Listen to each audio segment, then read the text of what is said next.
was on this day in 1983, 43 years ago, that Michael Jackson began a 7-week run at number one on the U.S. singles chart. With that song right there, you know the name of that song right there. And it occurred to me as I was getting ready for the show this morning, we sometimes get fun poked at us on Monday mornings at 11 a.m. when we do This Week in Music History. Oh, let's play the This Week in Music History drinking game. Every time they mention the Beatles, take a shot.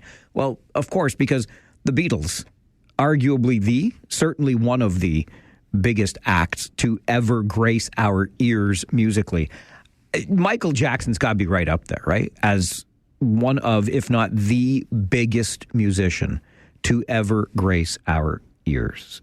Billie Jean, a 7-week run at number one on the U.S. singles charts, beginning this day, March the 5th, back in 1983. It was from the album Thriller, of course, which on this day in 1983, March the 5th, also went number one. The album itself did for the first time on the UK album chart. And as you well know, Thriller went on to become the biggest selling album of all time with sales over 65 million copies. There you go. A little bit of Michael Jackson, arguably, perhaps inarguably, the biggest musical act to ever grace our ears. Starts our show on this Thursday morning. And this is a Thursday morning after the night before when the Kitchener Rangers played again. It started a busy week for the Rangers. Home on Friday night to the Sault Ste. Marie Greyhounds. On the road Sunday to take on the Windsor Spitfires, a couple of Western Conference powerhouses. We'll see how our Rangers stack up this late in the season. But in Sarnia last night, the Rangers 6, the Sting 3. And when the Rangers score goals the night before, the morning after, we can do a little JP for Jack Pridham. JP on 570. Blocker save made Quinlan. It comes right to O'Reilly back in front for Pridham, who scores. Oh, yeah, number 38 on the season for Jack Pridham in that one. And you know, when the Rangers score goals, Dylan Edwards often does as well. We call him Eddie. That's his nickname. So here's little Eddie 570. Rangers right back into the zone. Arquette, Edwards scores! Tick, tack, goal!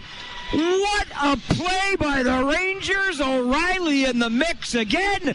And the Rangers back on top by 2. O'Reilly in the mix again. Sam O'Reilly of your Kitchener Rangers. Count them. Not 1, not 2, not even 3, but 5 points last night for Sam O'Reilly. 2 goals, 3 assists. And by the way, Jack Pridham, JP, wasn't done yet. JP on 570. When it comes to Tanner Lamb, Lamb to Pridham, breakaway empty net this time, and no doubt Jack Pridham will get his second of the game, and the Rangers are going to make it 6 in a row as they lead now 6-3 with 1:51 to play. I had to go to the other hand there. It's not just 5 wins in a row. It's now 6 wins in a row. Points in 10 straight games for the Kitchener Rangers. And they knock off the Sarnia Sting last night 6-3. That win for the Rangers also did something else kind of interesting, fun to look at, but I'll get to that in the Farwell Show 5 in just a moment's time. Wanted to weigh in briefly. I was just mentioning this to Christine Clark when she was wrapping up All News Mornings a few minutes ago. And it is garbage collection day in our neighborhood, so I found it rather interesting as I left the house this morning and looked at the way the bins were placed along the edges of driveways in the neighborhood. Many people doing the whole blocking system whereby the bins block entrance to and exit from the driveway. Hey, you do you. I learned from my buddy Dennis in Guelph. He said, put one bin on one side of the driveway, the other bin on the other side, and then you can drive through the middle of them, right? Think of bowling when you leave just the corner pins standing, right? Anyway, that's what I'm going to do, thanks to Dennis's advice. My neighbors have chosen differently. That's fine. Most bins seem to be pointing in the right direction, so that's great. They should be able to be picked up, except I did not see a lot of 2-foot spacing in the neighborhood. In some cases, I saw spacing. I'm like, I don't know if that's 2 feet.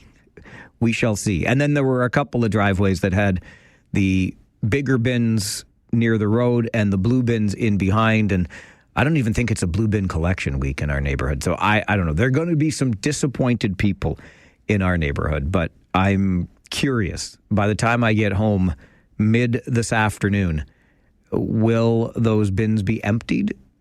Up until now, they always have been. Always have been. By the time I get home mid-afternoon, everything has already been collected and the workers have moved on. One of our listeners pointed out via social media that it's been 49 hours now and counting for him waiting for the collection truck to come by and pick up his bin. Look, I understand where Regional Councillor Colleen James was coming from. We heard her during All News Mornings this morning with Christine Clark and Mark Douglas.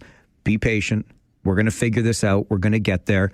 And I understand that sentiment. And really, there is a learning curve for us here as well, right? Again, I just surveyed anecdotally my neighborhood this morning, and clearly not everybody got the memo about 2 feet apart for each bin and all these different things. But I want to also stand up for Joe and Jane resident here who are expressing frustration, because what we've got here is a change to a system, and change is hard in and of itself, but this is almost change for the sake of change, isn't it? We had a system that has for decades been operating very efficiently. As far as I could tell, there was nothing wrong with what we had been doing.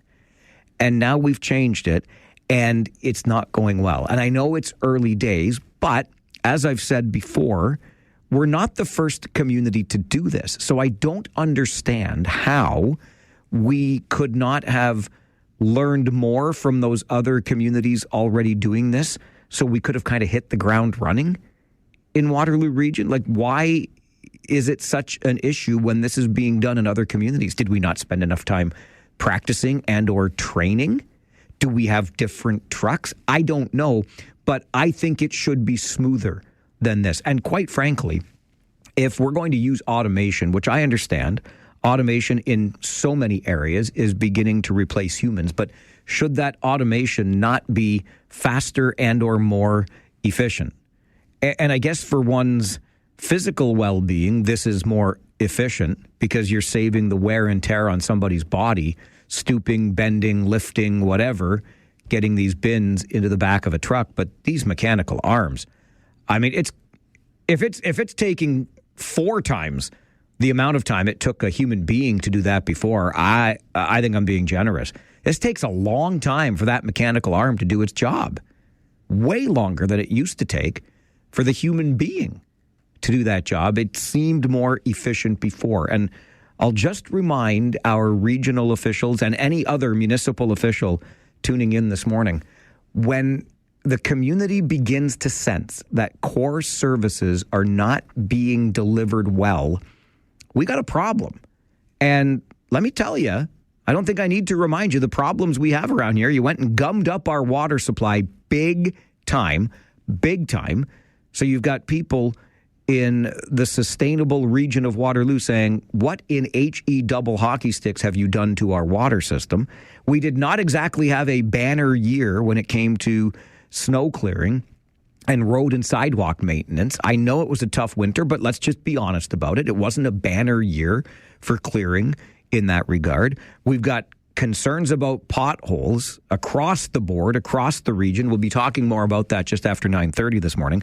And now you add to it a waste collection system that seems to be a step backwards instead of a step forwards. When it appears as though you are not delivering on the core services that we pay our taxes for, you got yourself a problem. And not to make too fine a point of it, but you got yourself a problem here, region of Waterloo. So as much as you're asking residents to be patient with the new system, I think you ought to extend some of that patience to residents who are having a tough time since this last winter began. 1, 2, 3, 4, 5, 6, 7, 8, 9, 10, 11, 12. All right, how about your Farwell Show 5 for this Thursday morning? the 5th of March. Number one, the Hespeler Legion hosting an education session this morning to help you understand the changes to curbside waste collection. This is part of the Hespeler Speakers Series for seniors 55 plus. Snacks will be served starting at 9:45. Presentation starts at 10:30 at the Royal Canadian Legion branch number 272 in Hespeler. Number two, the Kitchener Rangers have played 2 more games than the Brantford Bulldogs. But it's kind of fun to look at the Rangers in first place in the entire Ontario Hockey League this morning. That's right. The Rangers have 92 points. The Bulldogs have 91. Now, that could change tonight as the Bulldogs play in Barrie and the Kitchener Rangers don't play at all. But for now, they are your first overall Kitchener Rangers, thanks to that 6-3 win last night in Sarnia. Number 3 on your Farwell Show 5 this morning, Toronto police say they arrested 2 people for mischief and assaulting and obstructing police at a protest over student aid outside Ontario's legislature. A statue of George Brown was left defaced with slogans against Premier Doug Ford, including a large one in what appeared to be red spray paint and using an obscenity. Number 4, an Iranian government agency says at least 1,230 people have been killed in the war in Iran that began with airstrikes from Israel and the United States. Iran launched a new wave of attacks against Israel, American bases, and countries around the region today, while warning the U.S. would regret torpedoing an Iranian warship and killing about 90 people. Meanwhile, Israel continued to hammer Iran for a 6th day and launched attacks in Lebanon on the Iranian-backed Hezbollah militant group. And number 5 on your Farwell Show 5 this morning. Do you ever wonder what your dog is thinking? I wonder it all the time. Well, soon we are going to have a device for that. A company based out of Singapore has unveiled its new, quote, smartphone for pets.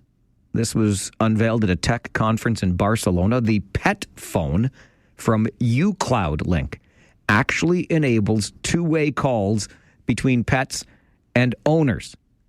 I don't make this stuff up. Basically, what the owners do is use an app to call their pets, or thanks to a device on the dog's collar, dogs can be trained to turn or jump 3 times to trigger a call to their owner. What that conversation sounds like, I haven't the foggiest, but if Rosie the pandemic pup ever wanted to call me at work, like, I'm here for it.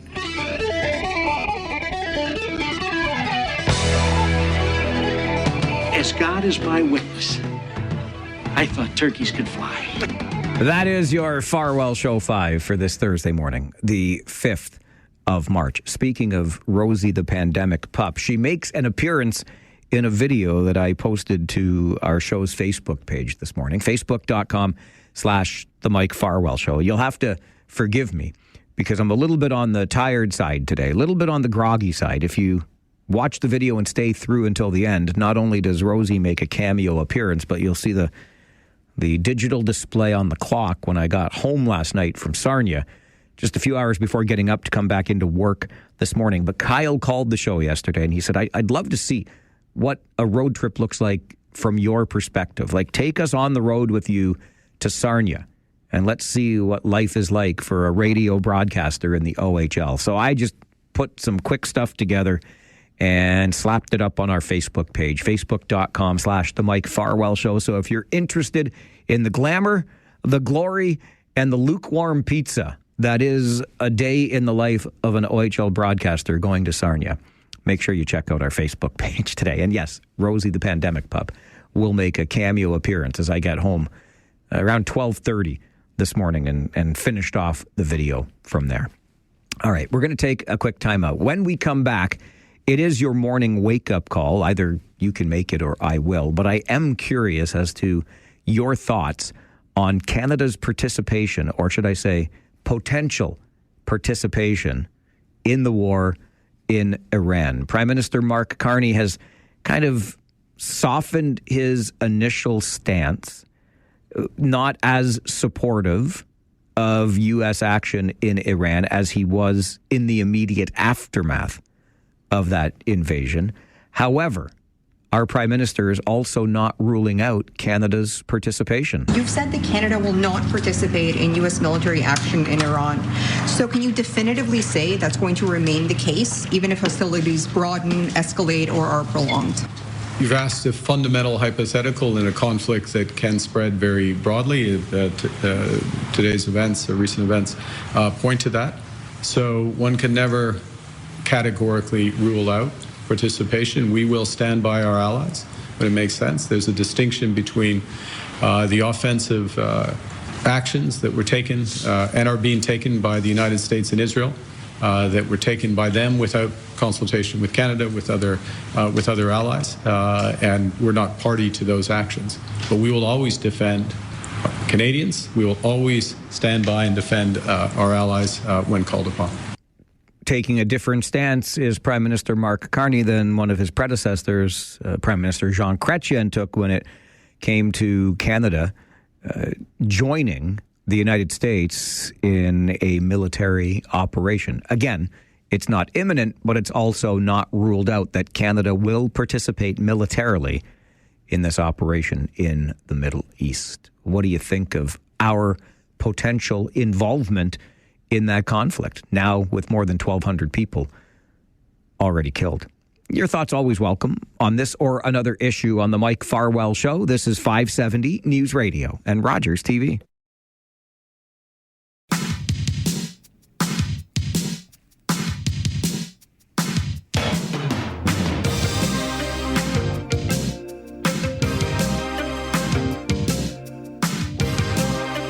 A little bit of this kind of music, this particular music specifically, will always take me back to my teenage formative musical years. I loved me some Phil Collins.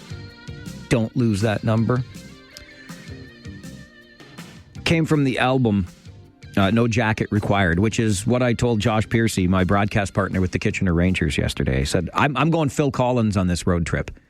In other words, I'm showing up without a jacket because the weather was so nice. No jacket required. Just my blazer. I like to wear a jacket and tie when I'm in the broadcast booth, but no overcoat required yesterday.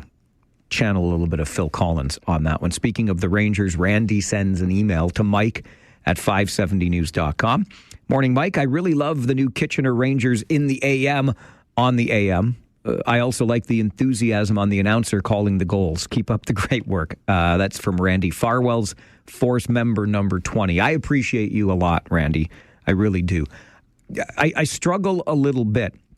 One of the other reasons I thoroughly enjoyed doing AM on AM in the AM for Austin Matthews back in the day was because it's a chance to showcase one of the greats in the game, Joe Bowen, and bring you a little bit of what you may have missed if you didn't catch the game on the radio, because few call the games like Bowen calls the games. But I don't love putting my play-by-play forward, but hey, we are your home of the Kitchener Rangers. I am the lucky guy that gets to describe the action, and in the ears of Randy, or the opinion of Randy at the very least, it's an enthusiastic play-by-play that I do. So I just want to celebrate our Kitchener Rangers. What a season they are having.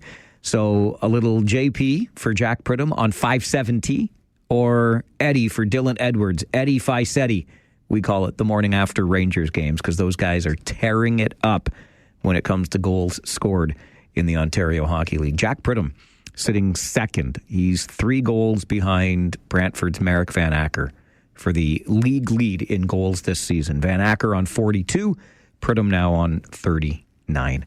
Another email from Rick to Mike at 570news.com. He says, Mike, don't be too anxious about your garbage bins today.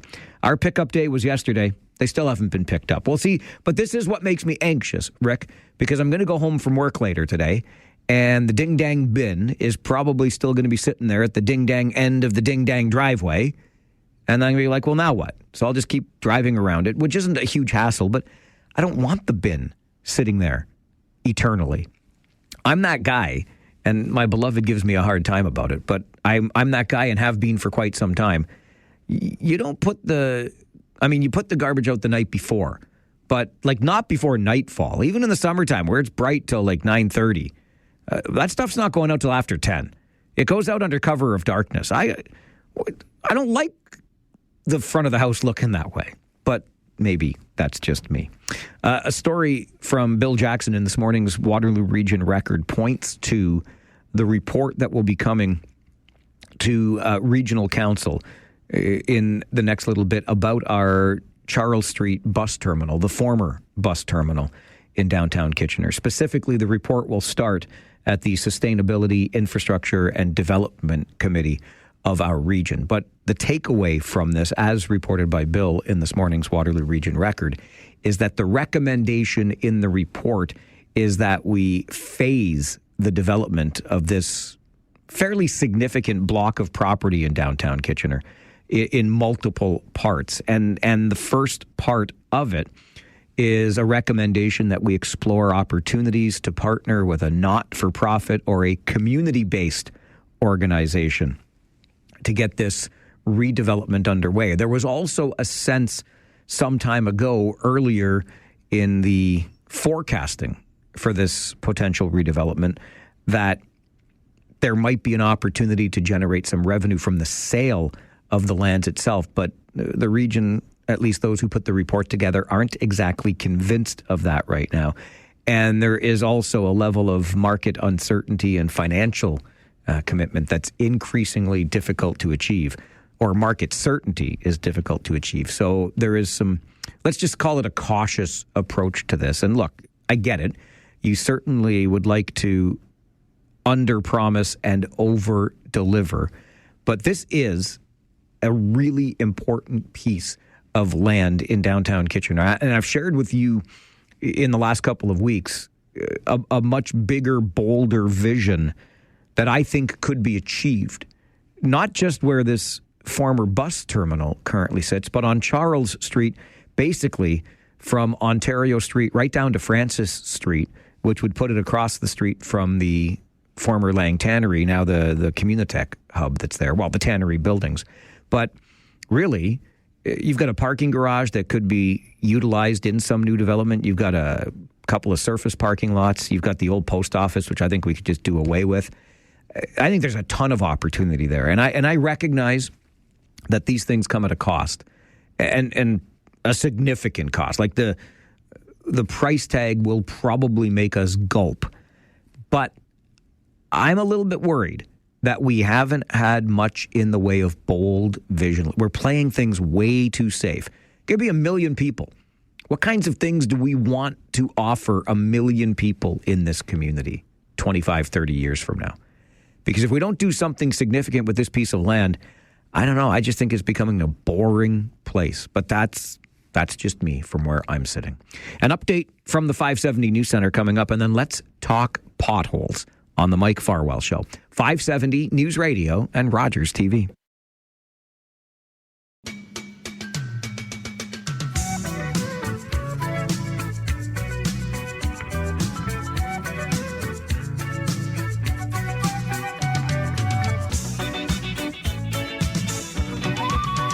We have heard you loud and clear when it comes to potholes in the region.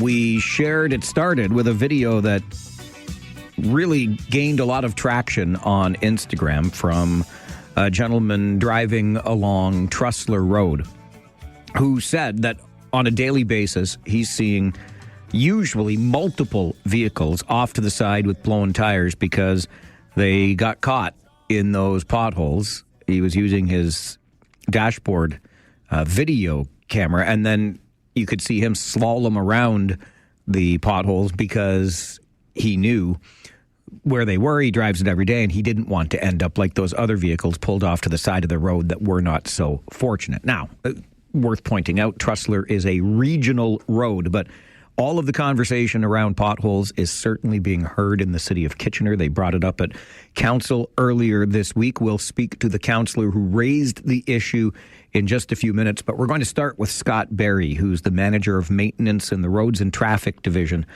with the city of Kitchener. Scott, always good to get you on the show. Good morning. Good morning, Mike. Happy to be here.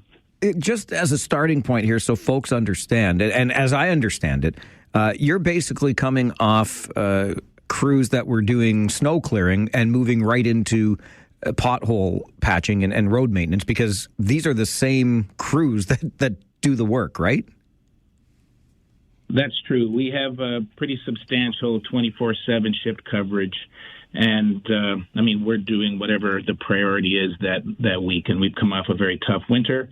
And those shift staff and day shift staff are now shift their priority from what was winter priorities to now potholes. And we've ramped that up and been doing that work as a priority for several weeks now.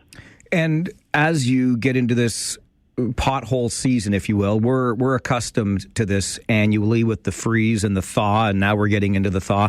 But how do you approach pothole season from an operational standpoint, Scott? Well, first of all, we, as I said, we do treat this as a priority. We have up to 25 roads maintainers in 16 trucks out on the road every day, and that's like over a 24-hour period. Each crew on each shift can repair about 40 to 50 potholes, so we're repairing somewhere between 300 and 400 potholes per day. And the unfortunate part of this is, I heard our general manager mention it in the previous clip, that we can't do permanent repairs this time of year. For that, you need an unsaturated granular base, you need hot mix asphalt, and you need some heat. And most importantly, you need dry conditions. And we just don't have that, and that's why you're seeing the conditions we have. And we're back to some of the same locations over and over again within several days or even daily. And I'm sure some of your listeners will note they see the same potholes in the same locations every few days. And that doesn't mean we're not there. It means that we're just fighting the physics of potholes in the springtime. Sounds like a little bit of whack-a-mole, Scott. It is. I do want to point out why potholes form in the first case. Potholes form because there's water that comes into the base, and that can be from several factors, like long, cold winters like we've had the last 2 years, deep frost, numerous freeze-thaw cycles, and most importantly, the pavement condition going into the winter. Potholes are indicative of the health of the particular road system where you're seeing they're present. And locations where spot repairs are deferred for budgetary reasons are certainly noticeable this time of year. Are we seeing more potholes this year than we have in past years, Scott? We are, but not as much as you may think. Only a 17% increase over last year. And if we use the base of 22, 23, 24, we're in the 500 range that come in through either calls to the call center or picked up through our dedicated road patrol system. But this year we're 1,357. Last year we were 1,163. And if you compare those numbers to like the previous year's base, that, like I said, they're in the 500 range. How are our crews holding up in the midst of all of this? After a really tough winter, now you're out there, you're saying hundreds of potholes a day can be patched, but you're going back and doing the same things over and over again, just given the nature of the job. But we also know from the winter that it's been not every plow operator was treated with a great deal of courtesy. How are the crews holding up in all of this? You raise a good point there, and we have a professional workforce. They know what their role is, and fortunately in Kitchener we haven't had any of the stories we've heard from Peterborough, Sudbury, even in Cambridge and Waterloo. We've heard of some frustration from residents. So what I would say is, smiling and waving when you go past is optional, but what isn't optional is to slow down and leave plenty of space for workers on the road, whether that's in Kitchener or any municipality you come across them, because people working on the roads are sons and daughters and mothers and fathers, and they just want to get home safe at the end of the day, just like you do. So leave them lots of space, and if you can, smile and wave. It's a really good reminder about slowing down for sure, providing all of that space, and yes, those smiles and waves go a long way. Logistically, Scott, how does this work internal to the city. You're a manager of maintenance in the Roads and Traffic Division within the Infrastructure Services Department. Is it you informing other departments or other people within that department to inform council about the number of potholes and what needs to be done? Does this come through, crowdsourcing? The community tells you where potholes are. Like, logistically, how do we manage this internal to the city? Sure. Good question. So supervisors receive service requests through calls into the corporate contact center or through our dedicated road patrol system. That all feeds into a work order management system. And from there, the supervisors will look at the work involved and prioritize specific locations, and they're generally on our most busiest roads. And that's the priority for the crew that day. They will get through those priority locations as identified by the supervisor on a day-by-day basis, and then anything else they can do beyond those locations from other service requests are a nice to have. Scott, as always, appreciate your time on the show today. Thanks for making time for us. Right on. Take care, Mike. You too. Bye-bye. Scott Barry is the manager of maintenance with the Roads and Traffic Division, Infrastructure Services in the city of Kitchener. I'm surprised by the number. Hundreds of potholes a day getting filled. But the system is such that it's like a game of whack-a-mole. Sometimes you're going back to the same spot the next day, given the nature of the job. Certainly not a job I would be all that interested in doing. I'll remind you, I am working on, and I've got to make the call myself. I got to get on this, but getting out with a crew in Cambridge just to see firsthand what this is like. But I want to turn the conversation over to Margaret Johnston, who's the Ward 8 councillor in the city of Kitchener and who raised this issue at Kitchener's council meeting earlier this week. Councillor Johnston, good morning. Good morning, Mike. Thanks for having me on today. Well, thanks for raising the issue, and I'm curious as to what it was that motivated you to bring this forward at council this week. Yeah, well, thanks for that question, Mike. I believe I was the first one to key in, but as you heard, almost every councillor asked questions around potholes that day. All of council are hearing about this from our residents, and we're drivers too. We're pedestrians, we're drivers, so we're seeing them on the road as well, and knowing the frustration that's coming in from residents, especially people who have had damage to their vehicles. I mean, it's challenging enough to be driving there, but when you damage your vehicle, that is incredibly, well, unfortunate, and it does raise the issue of, accessing insurance and that as well. But it has been a tough year. I'm glad that Scott talked about the numbers. So as he said, since the beginning of January, only since the beginning of January, we have logged 1,357 service requests about potholes compared to 1,163 from the same period of last year. So it's only about 200 more. But as he talked about, it is like a whack-a-mole game in that they will go in and fix them, and then I think it's called the cold fill that they have to put in there. It can pop right back up again depending on the volume of traffic on the road. So it is challenging for drivers, and we understand. And one of our core services is to look after the city roads. So as you heard from council's discussion, and I think Councillor Scott Davey, who has a lot of institutional knowledge from being around for quite some time, has there been a change in our approach to this in terms of what we're doing? So the mayor talked about that as well. Right now, our city staff is working at full capacity to address the potholes, and as Scott talked about, they're out there 24 hours a day, as long as there's not snow plowing to be done, and then they're back on the snow plows. But I think that when we hear the report that will come back from the team, probably it usually comes out in May or June. We do a review every year of our operations, our snow removal and winter operations. And I think that that's a great time for council, again, once we get the data, to have a really fulsome discussion about, do we need to be doing some things different? Do we need to look at the budgeting differently as well? Because that is on us.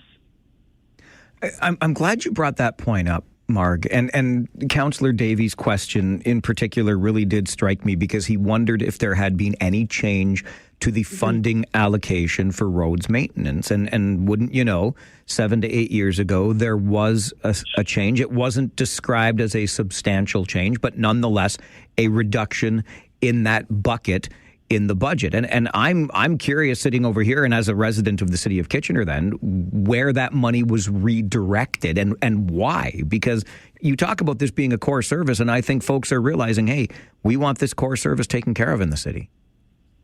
Yeah, and I agree. I can't answer that second question off the top of my head, but I'm hoping that will become part of that report then that comes back to council, because people rely on us to look after our roads, and we bump along the same as everybody else does.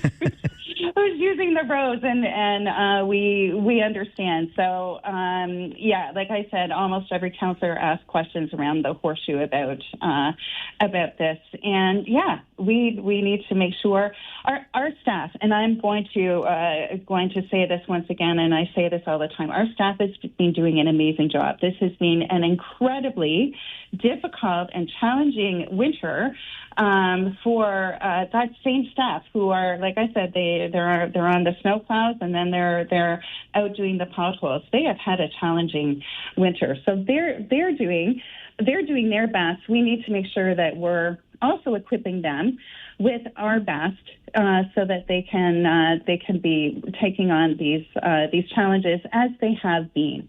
They're doing a great job. Appreciate you sparking a discussion amongst you and your council colleagues on Monday night and making time for the show this morning. Thanks, Mark. Thank you. Take care. You too. Bye-bye. Bye. Margaret Johnston is the Ward 8 councillor in the city of Kitchener. And I'm glad she points out what she points out. Every councillor had something to say about this issue after Councillor Johnston first raised it at council on Monday. And I'm glad we could have Scott Berry, the manager of maintenance in our infrastructure services department in the city of Kitchener, join us as well. Look, the numbers are what the numbers are. Not a significantly higher number this year.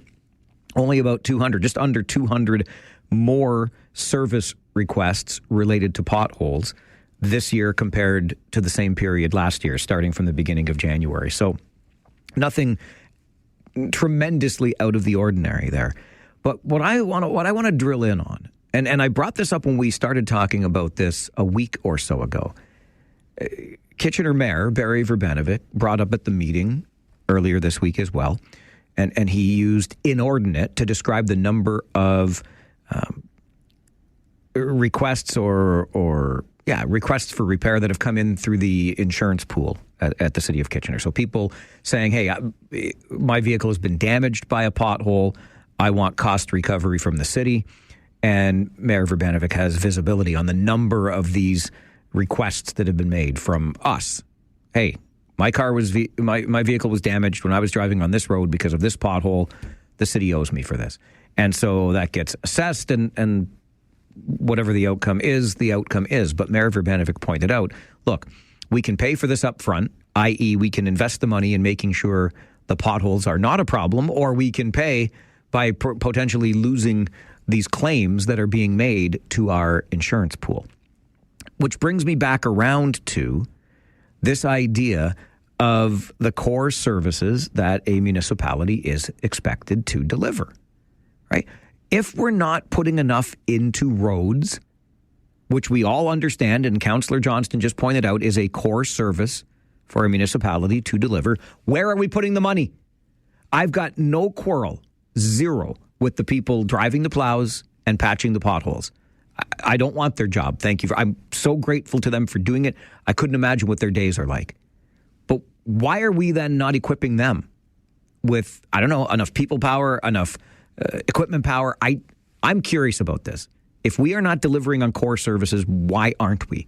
Where did we 7-8 years ago, we took money away from roads maintenance. Why and where did it go? I want to know the answer to that question. And I hope council is going to ask that question, because we should know. And then what is getting higher priority now than the roads, be it for snow clearing or for potholes? Those are important questions to get answered. How do you feel we're doing? A rather general question, but how do you feel we're doing on the delivery of core services in your community? Let me know on the Mike Farwell Show, 570 News Radio and Rogers TV. We do a review every year of our operations, our snow removal and winter operations. And I think that that's a great time for council, again, once we get the data, to have a really fulsome discussion about, do we need to be doing some things different? Do we need to look at the budgeting differently as well? Because that is on us. Margaret Johnston is the Ward 8 councillor in the city of Kitchener. We're talking potholes this morning, and I'm asking you, is your city delivering on core services that you expect as a taxpayer? Let's go to the phones. Steve is with us. Good morning, Steve. Good morning. So this is something I've mentioned on your show before in years prior. There's an aspect to this that always gets overlooked, and I actually got this information from a guy who's actually in the trade. He's the manager of this. We talked about it one night at poker. The biggest problem with the asphalt that you see has nothing to do really with the city, except their oversight and tenure of who's providing the pavement. So before contracts are issued and approved, they have to supply samples of the road that they're going to be putting down, and they all have very distinct mixtures and stuff like that. One of the underhanded things they do, whether it's accidental or prearranged, is to supply a sample, but when it comes time to pave the road, the mixture is very, very different and much cheaper provided. I've heard this before, yes. I think it's supposed to be an 11-year, like the benchmark is like 11 years for like the pavement. But it raises questions. Like I see potholes on stuff like Trustler, and that's an older road. I have no problem with those. Like there's a lot of traffic down there. But what I'm finding now is I'm finding potholes in roads that are only 2 years old. And it's unacceptable. Like look at Ira Needles. Ira Needles is a minefield, and year over year, right? I mean, it's been repaved 4 times now since they built that road. There's no way that it should look the way it does unless we're getting cheaped out on it. And it's incumbent on the city at that point to stop giving these pavement companies contracts and new contracts and say to them, no, this has got to end, and start putting the hammer down on the companies that are actually providing bad pavement. Steve, appreciate the call. I have heard similar. I would still describe it as anecdotal, but now Steve reinforces that anecdote because he has heard the same. What is the quality of the material being laid down on the road originally? And frankly, 11 years? Is that enough? Maybe it is, but whew. And Ira Needles is a great example. Drive it every day. Can't for the life of me understand how it can be so bad so soon. We're going to get you an update from the 570 News Center. And then let's talk about problem gambling and a former gambling addict who has built a platform to help people break that addiction. This is the Mike Farwell Show, 570 News Radio and Rogers TV.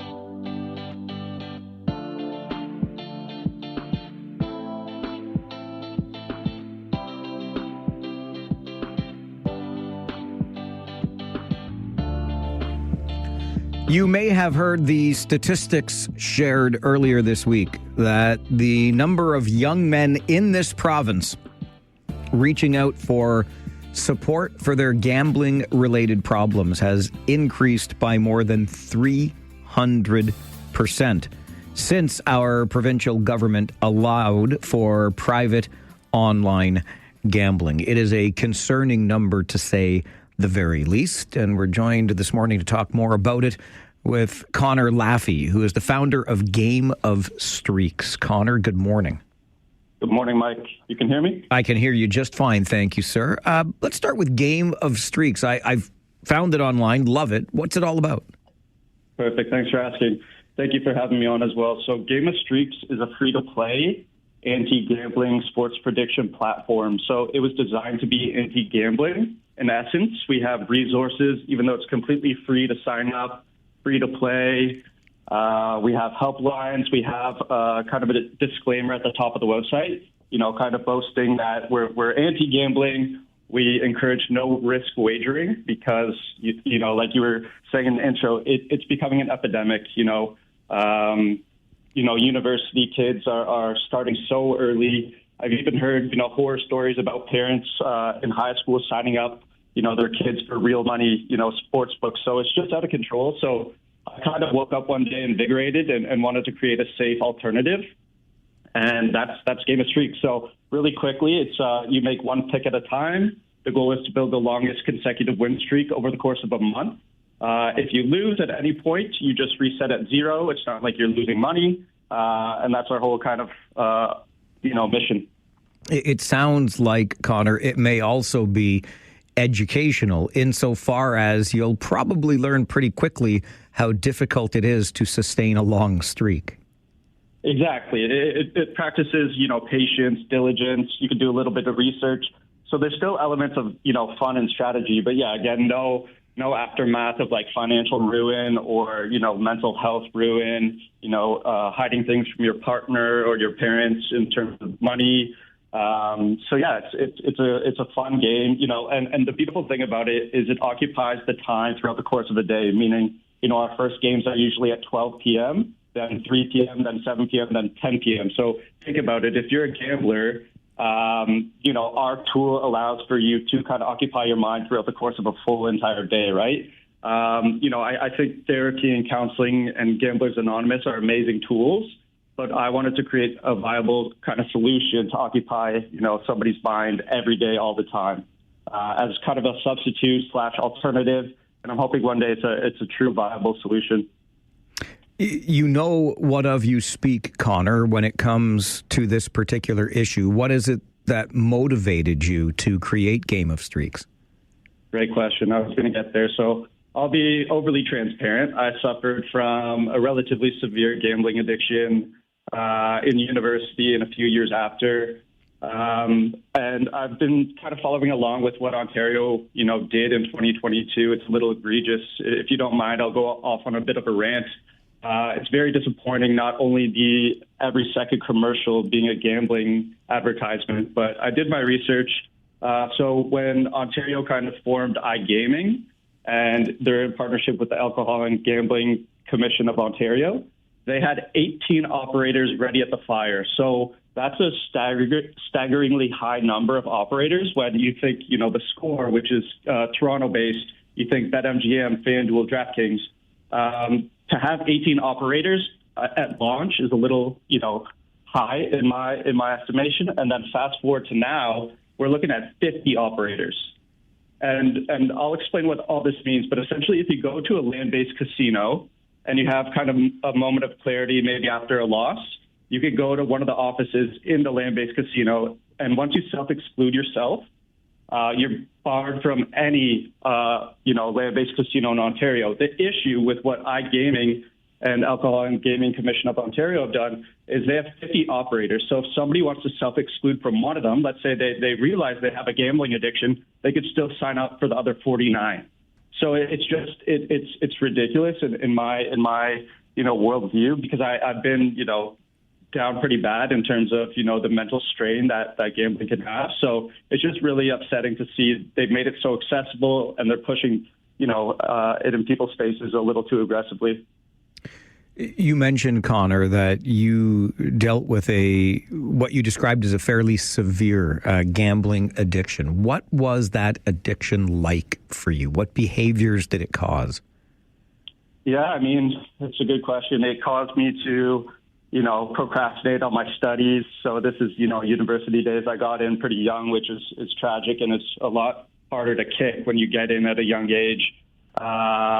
Missing classes, kind of being quiet at parties. My mood would fluctuate. When I'd come home and see my parents, my energy would be a little lower.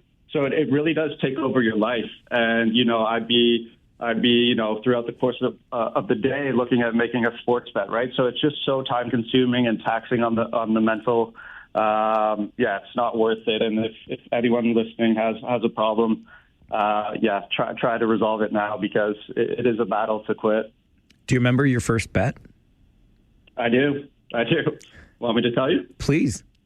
It was an in-game hockey match. So I had bet the under 5.5 goals. There was like 3 goals, and then there were like two empty netters in the final minute. And I was so upset with myself because the odds were astronomically low of it ever happening. I was so upset I drove home to my parents from the McMaster University, and I was upset for many hours, but unfortunately I didn't have the discipline to stop. That should have been a catalyst, It's actually, better if you lose right away, because then you hopefully stop. If you win your first time, then you're incentivized to try it again because you think it's attainable and achievable. But that was my first bet. When you hear, Connor, that there's been a 300% increase in the rate of young men contacting Ontario's mental health helpline for problem gambling, how does that statistic make you not surprised? Not surprised at all. It's going to get a lot higher. It's going to become an epidemic if it's not already. Again, I heard that from a high school teacher.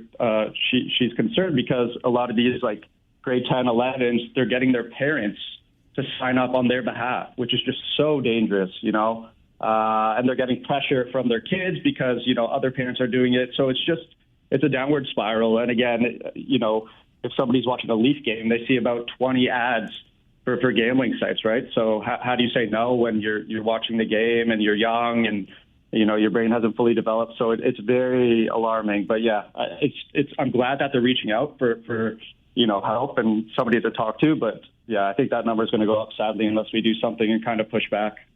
What would that pushback perhaps look like in your mind? So I have one more kind of situation that I saw. I was at Shoppers Drug Mart, and I was looking for gift cards for a Christmas gift. And at the very top, I guess hidden from younger people, but at the very top, there was a gift card to BetMGM, FanDuel, and DraftKings. And I'm like, wow, okay, now we're doing this. And it went up to as much as $250 on the card. What really bothered me was the wording, the phrasing of what they put in this gift card. It said, the secure and private way to fund your sports betting account. Many things wrong with this. One, when you create your account, you have to give ID, you have to verify, you have to do like a 360 photo, and it's very secure. What this gift card, proved to me, and it's egregious and it's disgusting, and it reminds me of the Ashley Madison scandal. Life is short, have an affair, essentially, telling people to hide things from their partner. This gift card is saying the same thing, the secure and private way. So think about it. If I go to Shoppers Drug Mart, buy 2 gift cards for $500, and my wife, sees the charge on her credit card statement, and I'm like, oh no, it's just, a colleague's birthday. Do you see the issue? So it's promoting sketchy financial withdrawal from your partner. So that, I've been trying to get, media to cover this. It's because I'm chatting with you. But when I saw that, I saw red, and I know exactly what they're trying to do, and it's just gross. Yeah, and I can't help but think of the language of, funding your sports betting account. I keep accounts too to save money in, and those sports wagering accounts tend to get refilled again and again and again. Yeah. I really don't like the word the secure and private. I think private is the word I'm stuck on, because you're essentially saying, don't tell anyone, especially if you share a joint credit card. And they're promoting, lying to whether it be your father, your partner. So yeah, I'm here to push back. I think Game of Streaks, we're at 600 users in just a few months. I'm attending a conference to rival operators actually in April and kind of push back. So I want to be a catalyst for change, and I want to be on more radio stations and talk about how the province has kind of let this get out of control and way too quickly. I wish you continued success, Connor, and I appreciate your time on the show this morning. Thanks for being here. Thanks so much. Connor Laffey is the founder of Game of Streaks. I will point you in its direction. It's easy. GameofStreaks.com. but there is somebody who has recovered from what he described as a pretty severe gambling addiction, and now he's trying to push back against this blossoming, still, I think, industry. GameOfStreaks.com is the place to go. Wes sends me an email to Mike@570news.com and says, I'm totally upset with watching gambling commercials during primetime television and daytime television. This is totally inappropriate for young viewers to see and become enamored with.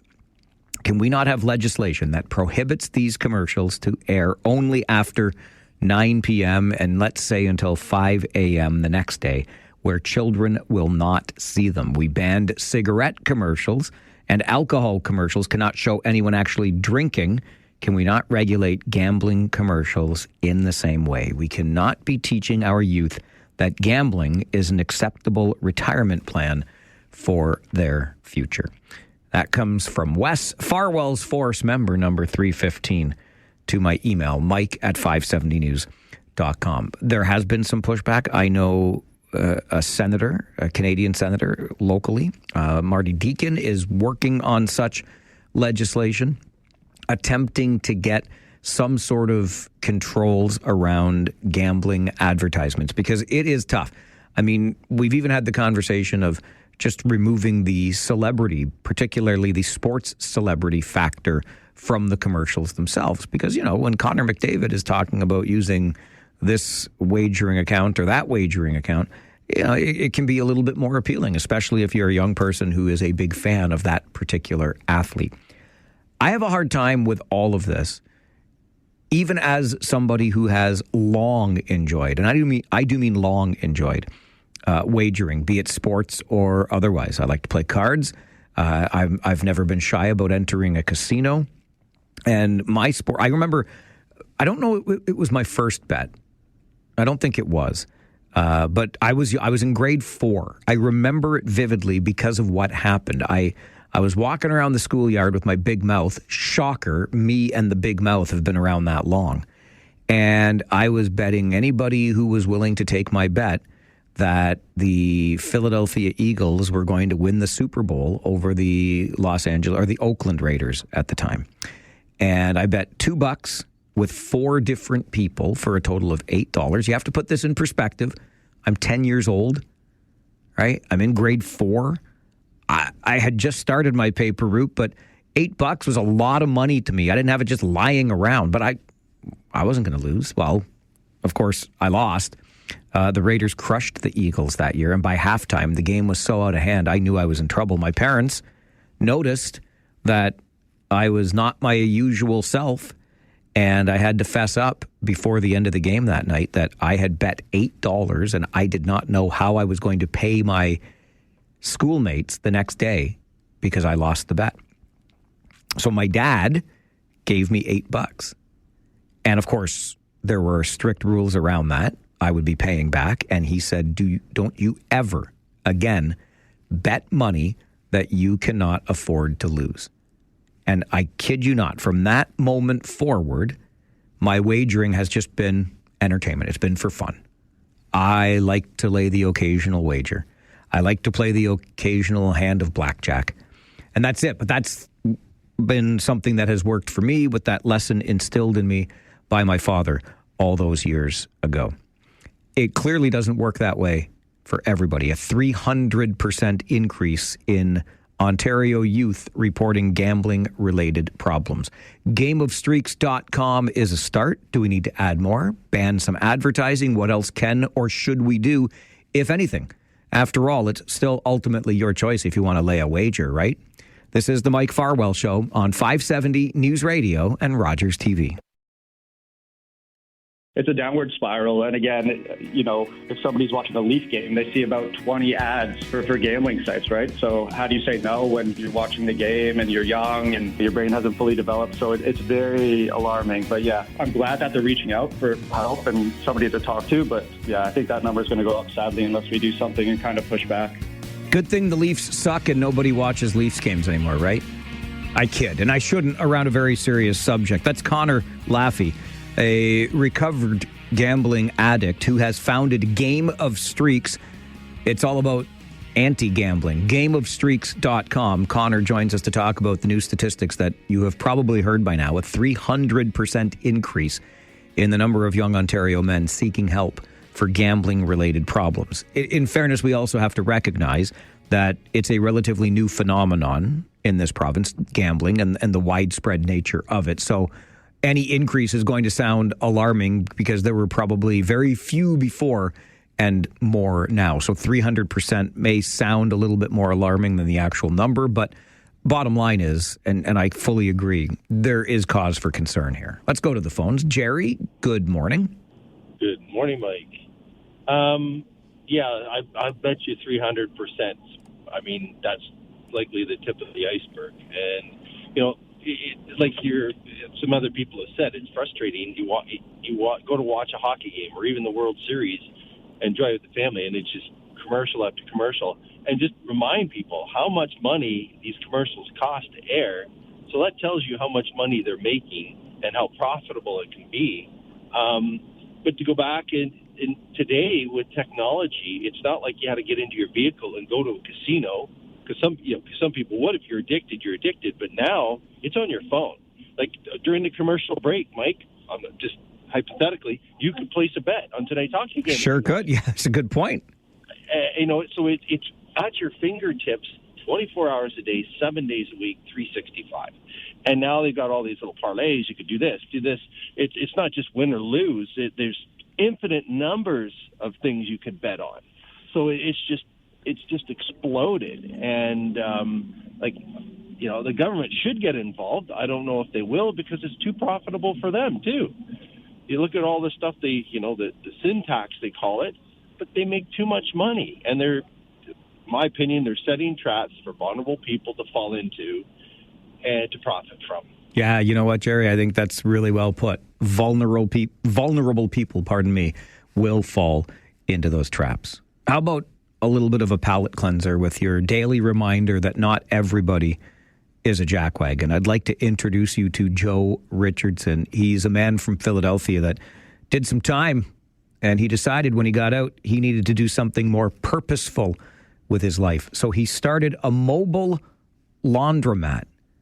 It's like a food truck, except it's got washing and drying machines inside, so he can help the homeless population. Here's what Joe had to say about his effort. Oh, my goodness gracious. I did the same thing to myself yesterday. Left my computer on mute. Here's what Joe had to say about what he's doing. This was an idea that I had in 2010 when I was incarcerated, actually. For me, cleaning homeless people's clothes is like second nature for me, because being in the struggle, being in the community, being away, I was told by the population of the unfortunate that a lot of people steal their clothes. Just earlier, one guy told me, he said, man, just to have clean clothes is a blessing to me. It helps me feel better about myself. Helps him feel better about himself. So Joe Richardson drives around the streets of Philadelphia offering homeless people the services of a clean set of clothes. And you know what? Beatrice, who took advantage of this service, doesn't just think that Joe is not a jackwagon. Beatrice thinks Joe is something else entirely. This right here is a service. We got people out here doing disservices. You hear me?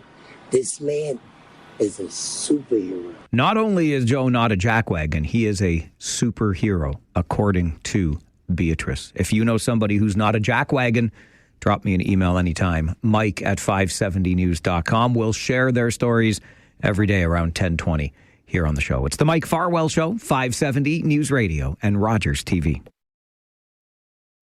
Hookah chaka, hookah, hookah, hookah chaka, hookah, hookah, hookah chaka, hookah, hookah, hookah chaka, hookah, hookah. I can't stop this feeling deep inside of me.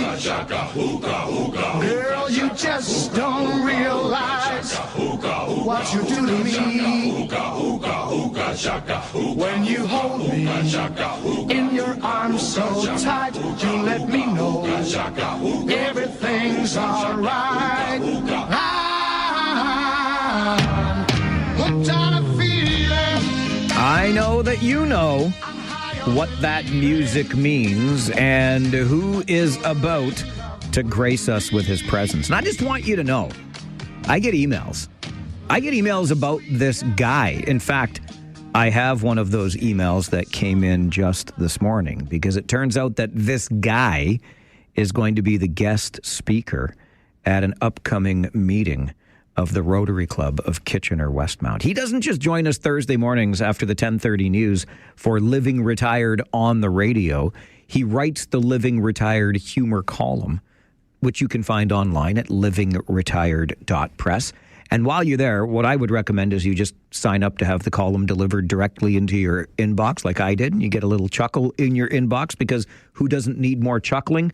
And you can also reach out to Gary and maybe he'll speak at your Rotary Club or whatever else it is that you would like to bring his unique stylings to. He is Gary Chalk. Joins us Living Retired on the radio Thursday mornings, 10:30. Good morning, Gary. Hey, good morning, Mike. How are you? I'm great, thank you. How about yourself? Hey, not bad. Hey, and yes, I've got some other presentations coming up. I'll be darned, you're a busy guy. I'm a busy guy, Living Retired. Alicia over at Eurofit VIP Studio in Waterloo. I am doing a retirement dinner for two of her clients on March 21st. Very nice. And just to show how things go into the future, Wendy Emery, we all know David well. Oh, my goodness. I love David and Wendy. Yeah, well, she's invited me to the Twin Cities Women's Probus Club meeting to speak, and that's in March 2027. Come on. They're always thinking ahead. You know, David was such an intrepid reporter and broadcaster, always looking ahead, planning ahead. That makes sense that Wendy would be the same. You betcha. You know, it's a real honor, and I've never said this, Mike, but it's an honor to be on your show today. Well, any day for that matter. I mean, when you look at all the issues that you're bringing forward to the listeners, from water situation, the garbage, now it's the potholes. I mean, you went out and got the knowledge expert today, the Honorable Grand Poobah of potholes. Yes, Scott Barry, he's our guy. On the same show. No, you fit in perfectly. Hey, how's your shoulder doing? Let's move on to another topic. Oh, my gosh. Gary, how long do I have to deal with this? Seriously. I don't know. Maybe we should get a blue ribbon panel put together by the government, and they can travel across country and come up with a report that they'll put on the shelf. I like it. Yeah. You a couple of weeks ago had people talking about their worst pain. Mine was the time I fell and broke 3 ribs. Incredible pain. Couldn't breathe very well, couldn't sleep, and if you had to sneeze or cough, oh my gosh. Oh, I'll bet. Yeah, but that's only the number one most pain. I've been a Leaf fan for 50 years. Oh, Gary, no, not today. It's no, the wound is too raw. We're going to trade our players. We're going to miss the playoffs. Oh my gosh. Oh, hey, you ever been on an ocean cruise? I have not. I haven't been able to talk my beloved into it. Well, maybe here's 3 points that she may consider if you tell her about these. Okay. You eat nonstop. I like that idea. Yeah. You do have a tendency to drink a little more, but I always say it's because of the fresh ocean air. And then after you drink, they teach you how to fold white towels into animals that they put on your cabin bed every night. After you drink? After you drink. Perfect. Now remember, as I said, you were drinking, so that white towel that you folded up into something that was supposed to look like a kangaroo sort of turns out looking somewhat like an aardvark in heat. So they're not the most pleasant to look at. But back in the fall, Jan said, Gary, this year, let's break the winter up and go on a Caribbean cruise. Great idea. Yeah, I said, sure, Jan, but this time, let's not break the bank doing it. So before you could say ship shape, everything was... Wait, back that up again? Yeah, before you can say ship shape. Okay. Yeah, everything was ship shape because cruise consultant Jan had talked and arranged our flights, booked the cruise, reservations at some of the ship's various specialty restaurants, selected the onshore excursion to the islands. She was thrilled. Didn't stop there. She said, Gary, by combining our loyalty points along with some special deals, she finagled the all-you-can-drink package so we can drink as much as we want. I like this idea of a cruise. Yeah, well, I said, Jan, why don't we just have the all-you-can-drink package we have here at home so we won't fall down like drunken sailors out in the middle of the ocean? So I'm trying to be practical, Mike, because I checked into it. The all-you-can-drink package is calculated using the Canadian Alcohol Consumption Index. It's called the Canadian Alcohol Consumption Index. It's based on proven actuarial theories. Now, this is an organization up in Ottawa, so they, as civil servants, know about having to drink for, their job. Anyways, this is how the Canadian Alcohol Consumption Index works. When Canadians are on a cruise ship, we are allotted a daily allowance of 10 alcoholic drinks. Now, that's except for Newfies, because they live in a fog, in a time zone that's a half hour earlier than the rest of the country. They get to start with the basic allotment of 15 alcoholic drinks a day. That's why I'm an honorary Newfie, Gary. That's right. Yeah. Now, there is a stipulation, though, because when Newfoundland joined Canada, it was agreed that all Canadians were to be considered Newfies when we're traveling on a cruise ship. So all this to say, Mike, and this, I'm telling you, is real. The all-you-can-drink package allotted Jan and myself on our cruise, 15 drinks every day for each of us, which was 300 alcoholic beverages. Are they trying to give you liver disease? I don't know. I suggested to Jan, I said, before we go, we need to be going training so we can take advantage of this. So we started trying to have 10 glasses of wine each at dinner. Oh, dear. We almost missed our flight.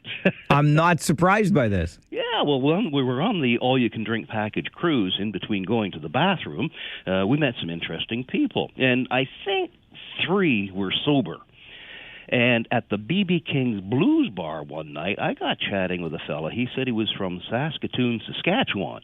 Now, because I was on the third day of our all-you-can-drink package cruise, I recognized Saskatoon, Saskatchewan as a city on the outskirts of Quebec City in British Columbia. So now, he and his wife, they were in the midst of 49 days at sea with their all-you-can-drink package. I did the math. Mike, they were struggling getting by on a measly 1,470 alcoholic beverages. That is my kind of mathematics, Gary. Now, do need to know, this math was done after a week returning from the cruise, and things are sort of back to normal here. So all things come to an end. We know that. Well, except, I guess, the Leafs in pursuit of the Stanley Cup.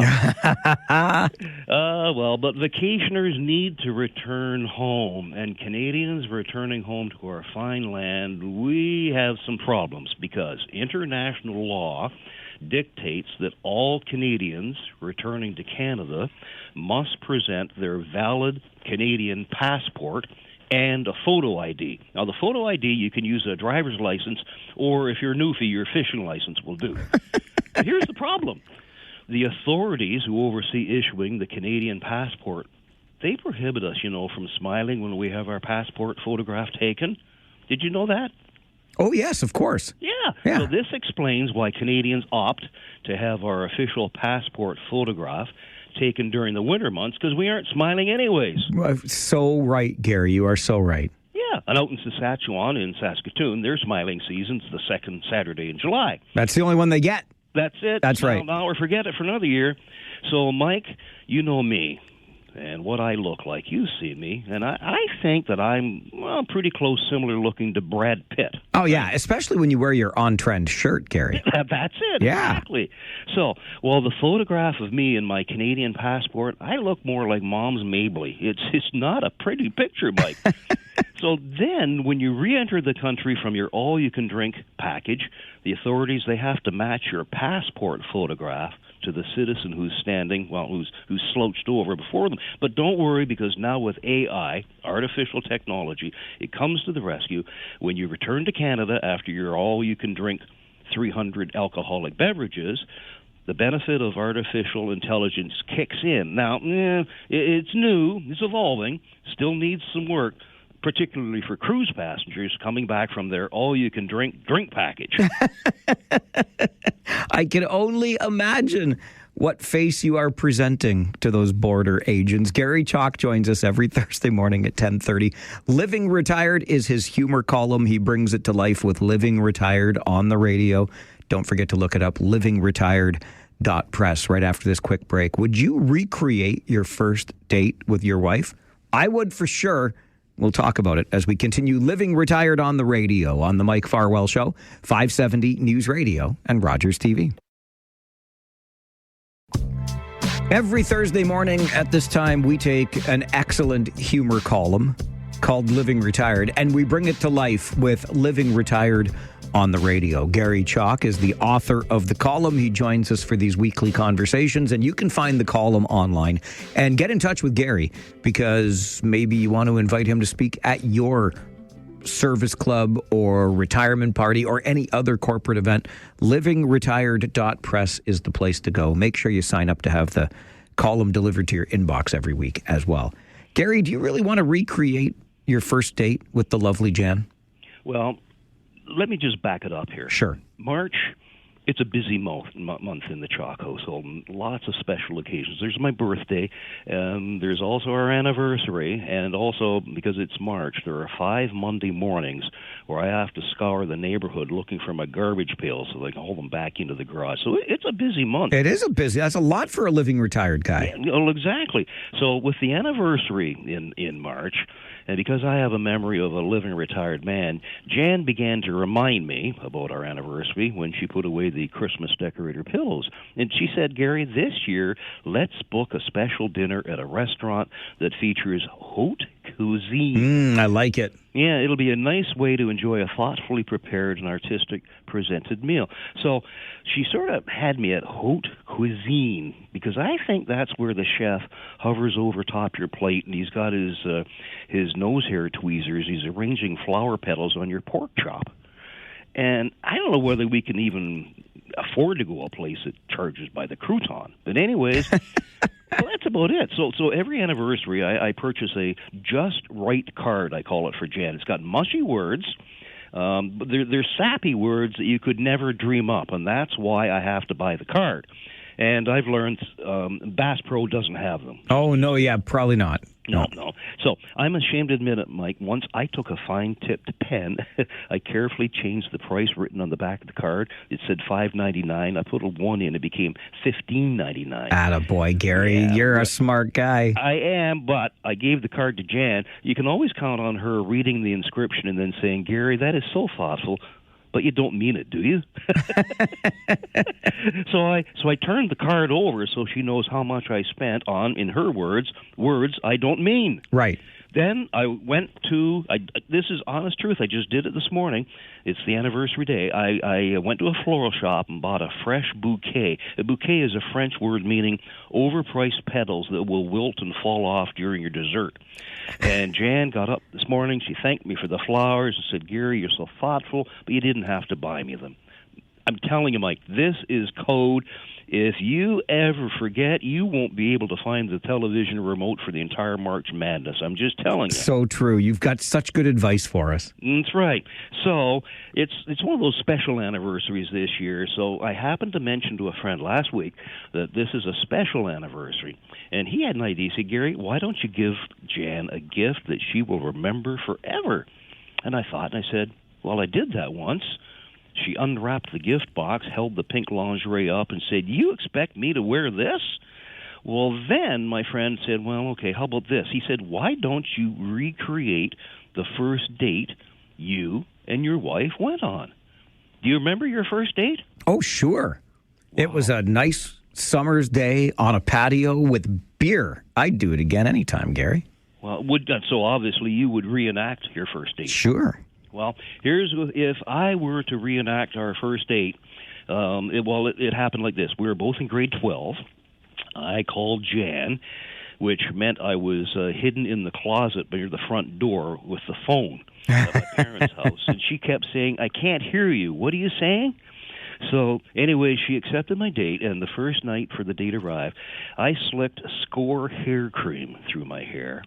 And I doused myself with a woodsy-scented English leather cologne. That's the stuff. I used to take it from my dad. Yeah. Well, they always had the TV commercial, very sexy woman who whispered, my men wear English leather or they wear nothing at all. So I doused myself with some more.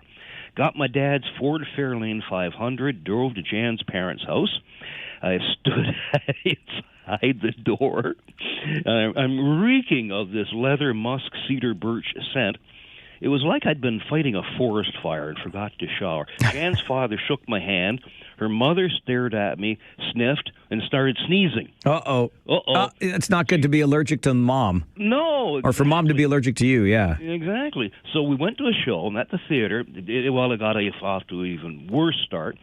I smashed the package of Macintosh toffee. Remember that little box you used to get? Remember it. I still have a whole stash in my drawer. Really? Sure. Oh, I didn't know you could. I smashed it because it was always in this large chunk. It went all over the floor. Yeah. So, not a first impression. And I think Jan, sitting in the darkness of the theater, is probably rolling her eyes.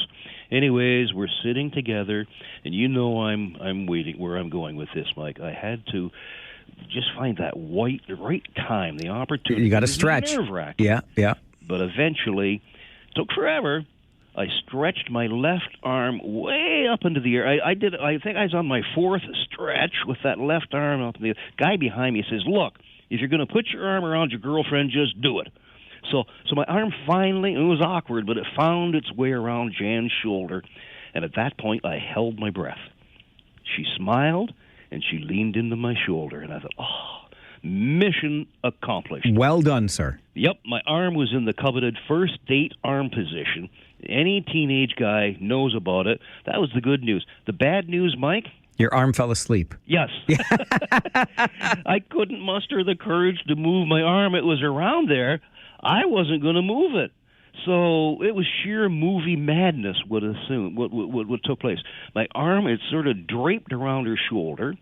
Using my right arm, I had to eat my Macintosh toffee and have my drink.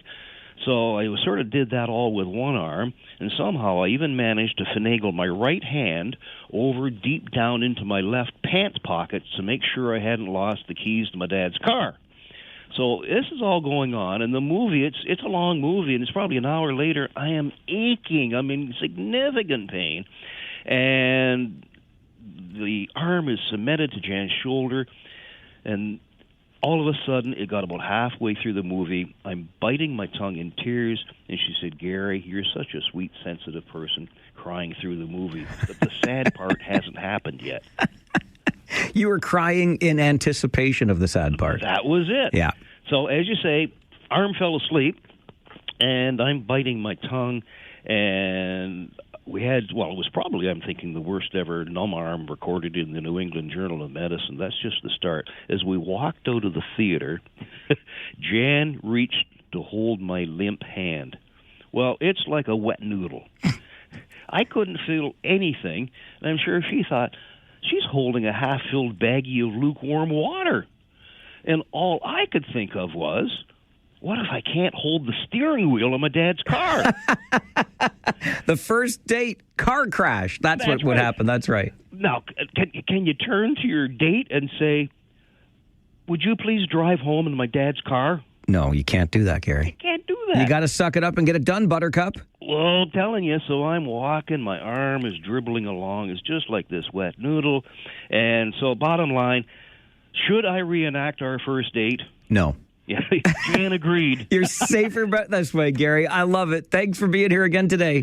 Go, Rangers, go. Gary Chalk joins us Thursday morning. Don't recreate the first date unless it involves beer and chicken wings, and then I highly endorse it on a regular basis. Gary, with the humor column Living Retired, brings it to life on our show Thursday mornings at 10:30. You can find it online, livingretired.press.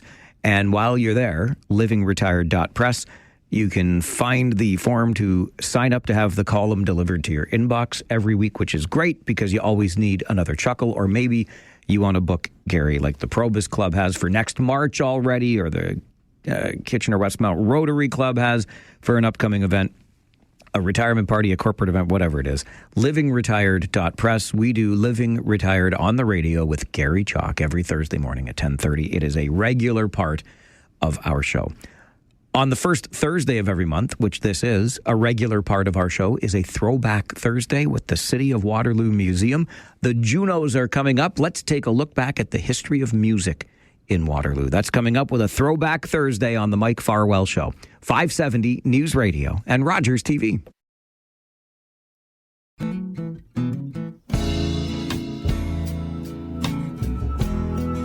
Well, it must be the first Thursday of the month because it is on the first Thursday of every month at 11 a.m. that we do a little Throwback Thursday with our friends at the City of Waterloo Museum. And our very best friend there is Jennifer Huber. She's a program and engagement associate at the City of Waterloo Museum. Remember, you can visit for absolutely free. That's my favorite F word, FREE, free, Tuesdays through Fridays, 10 until 4. And we just give you a little sense here on our Throwback Thursday segment about what you'll get when you head into the City of Waterloo Museum at Conestoga Mall. Jen, as always, great to see you. Thank you very much for being here.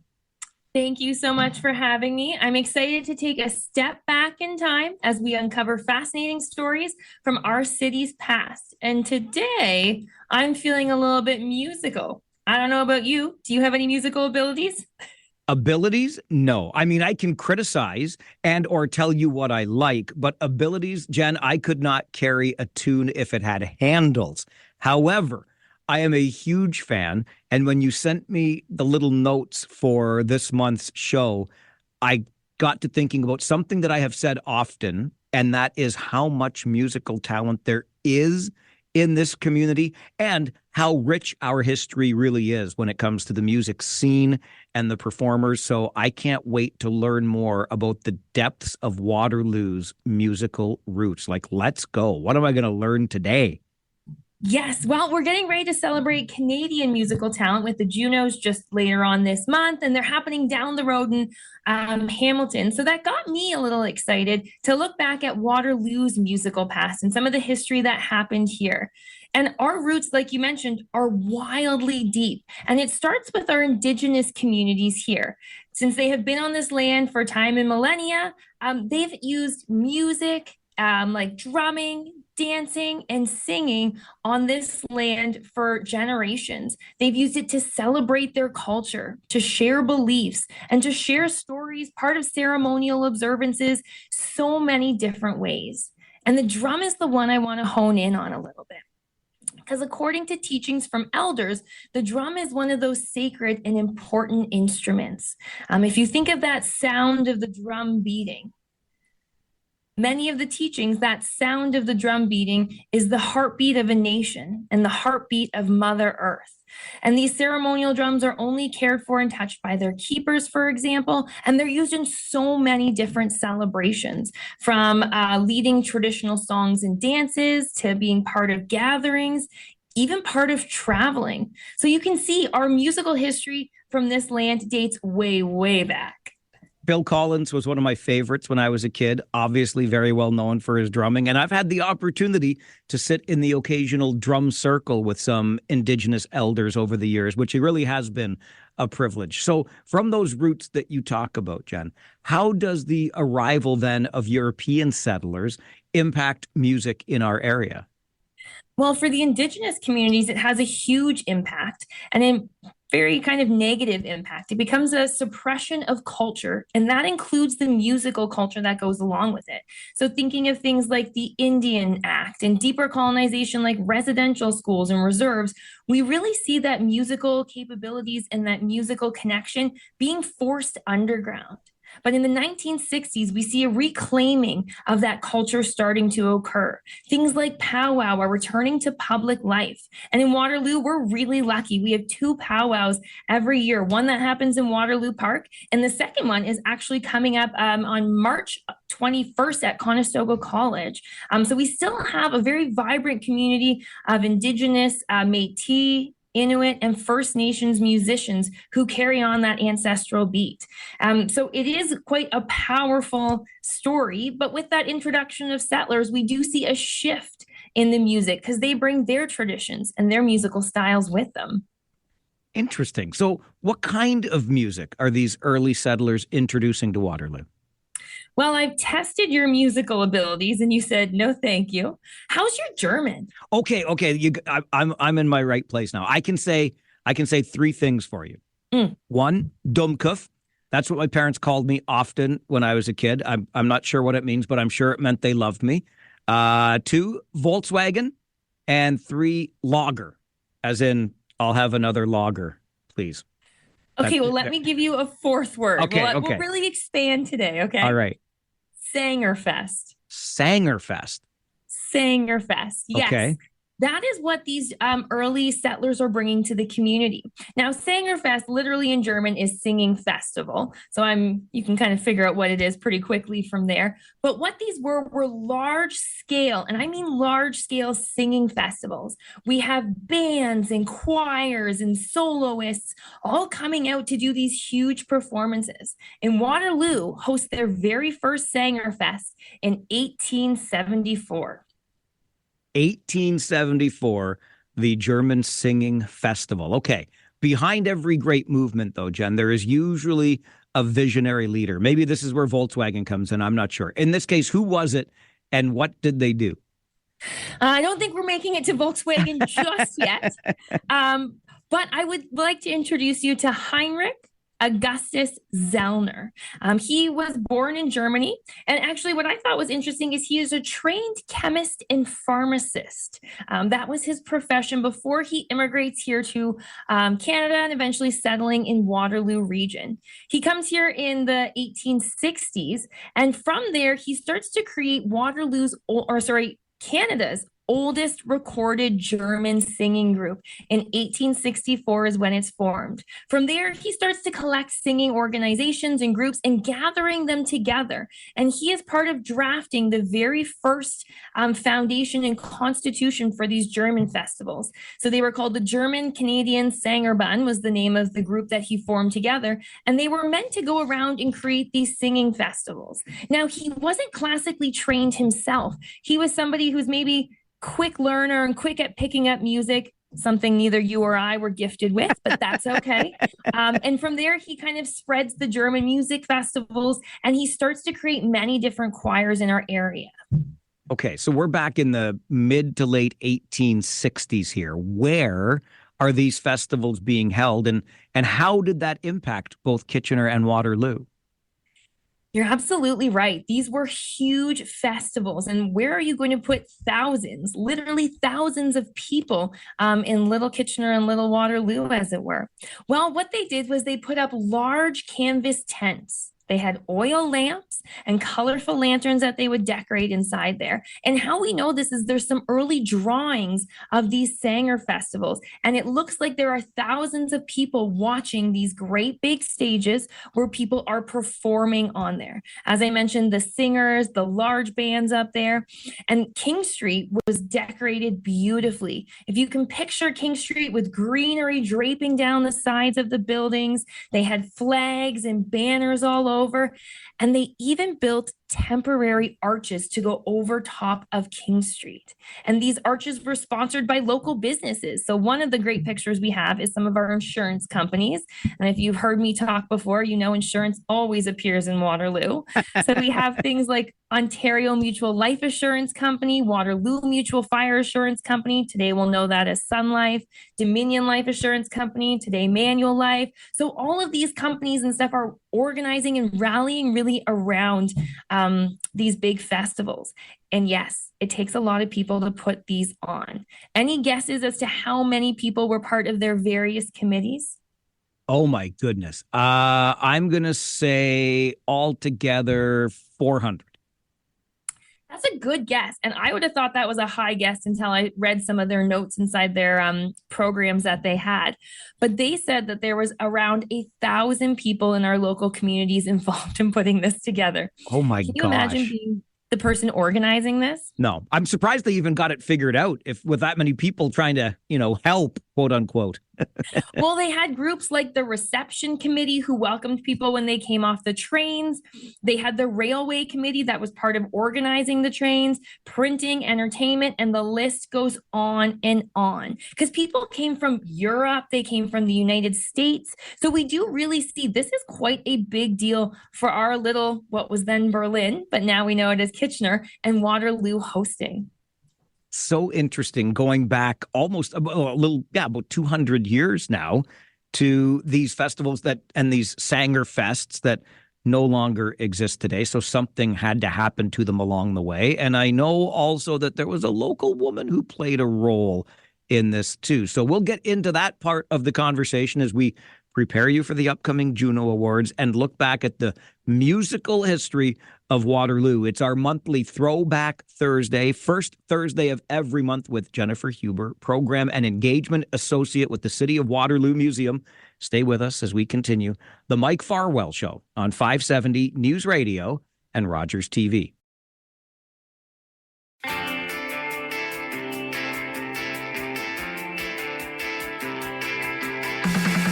It is the first Thursday of the month, and that means it is a Throwback Thursday here on the program. Every Throwback Thursday is supported by our friends from the City of Waterloo Museum. Don't forget, Tuesday through Friday, 10 until 4, it is open for your viewing pleasure and enjoyment, and it is absolutely free to get in. You'll find the City of Waterloo Museum at Conestoga Mall. Jennifer Huber is a Program and Engagement Associate at the City of Waterloo Museum.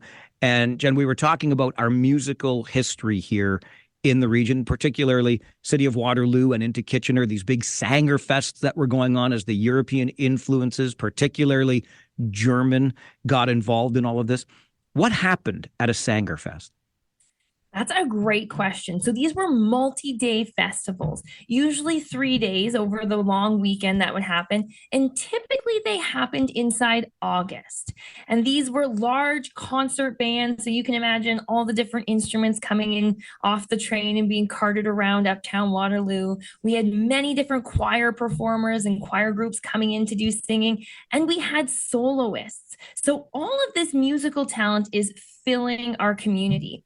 They would have large parades down King Street. And I mentioned how beautiful King Street would be decorated with arches and greenery and banners and flags all over the place.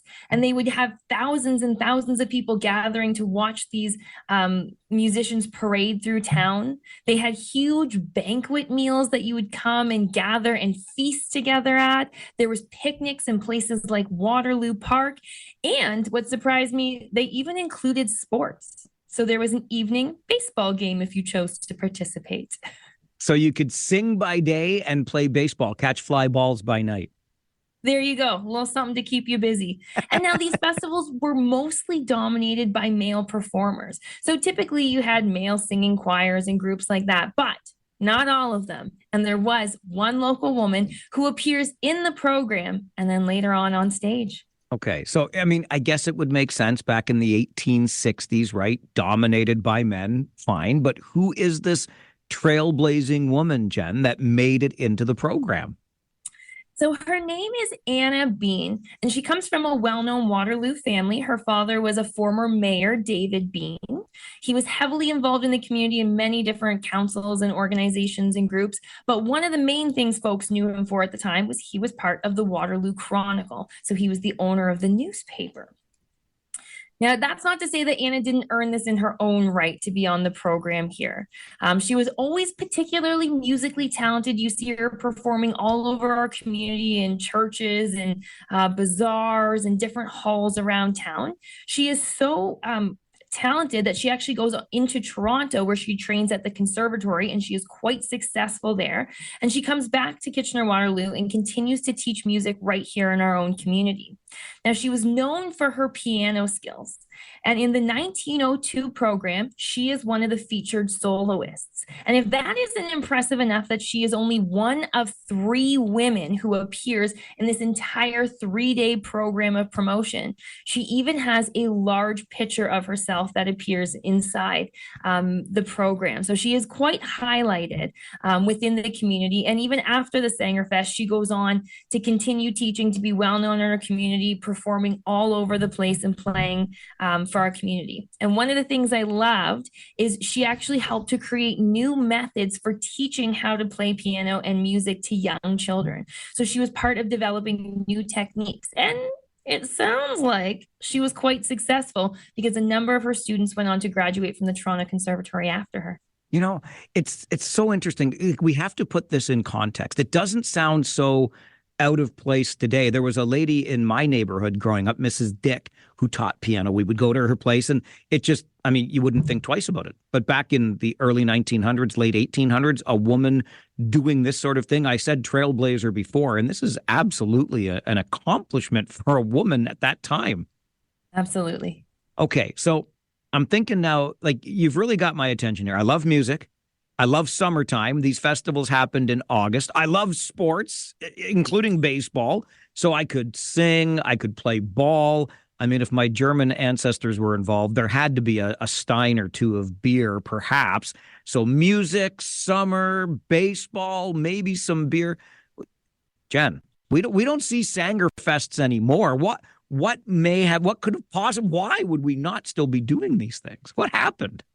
It does seem like a great thing to let slip through our fingers. I'm not going to disagree with you there. But I think in one kind of small sentence, it can be summed up. The First World War. Ah, of course. Of course. Those wars, they ruin everything, don't they? Doesn't war just ruin everything? I completely agree. What is it good for, somebody once sang?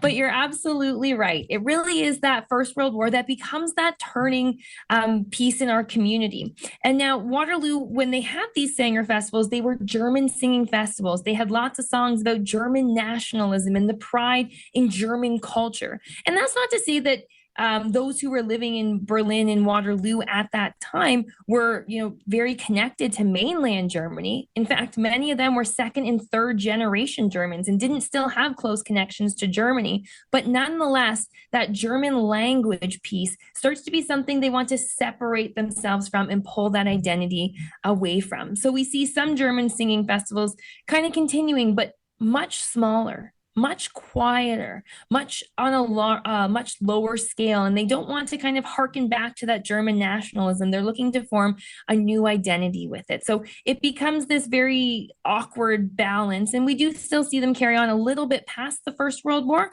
but they're never the same again. And in total, Kitchener-Waterloo hosts 13 singing festivals throughout the time of the Sangerfest. But don't worry, we didn't stop just because Sangerfest stopped. We found new musical festivals to get into and to celebrate with.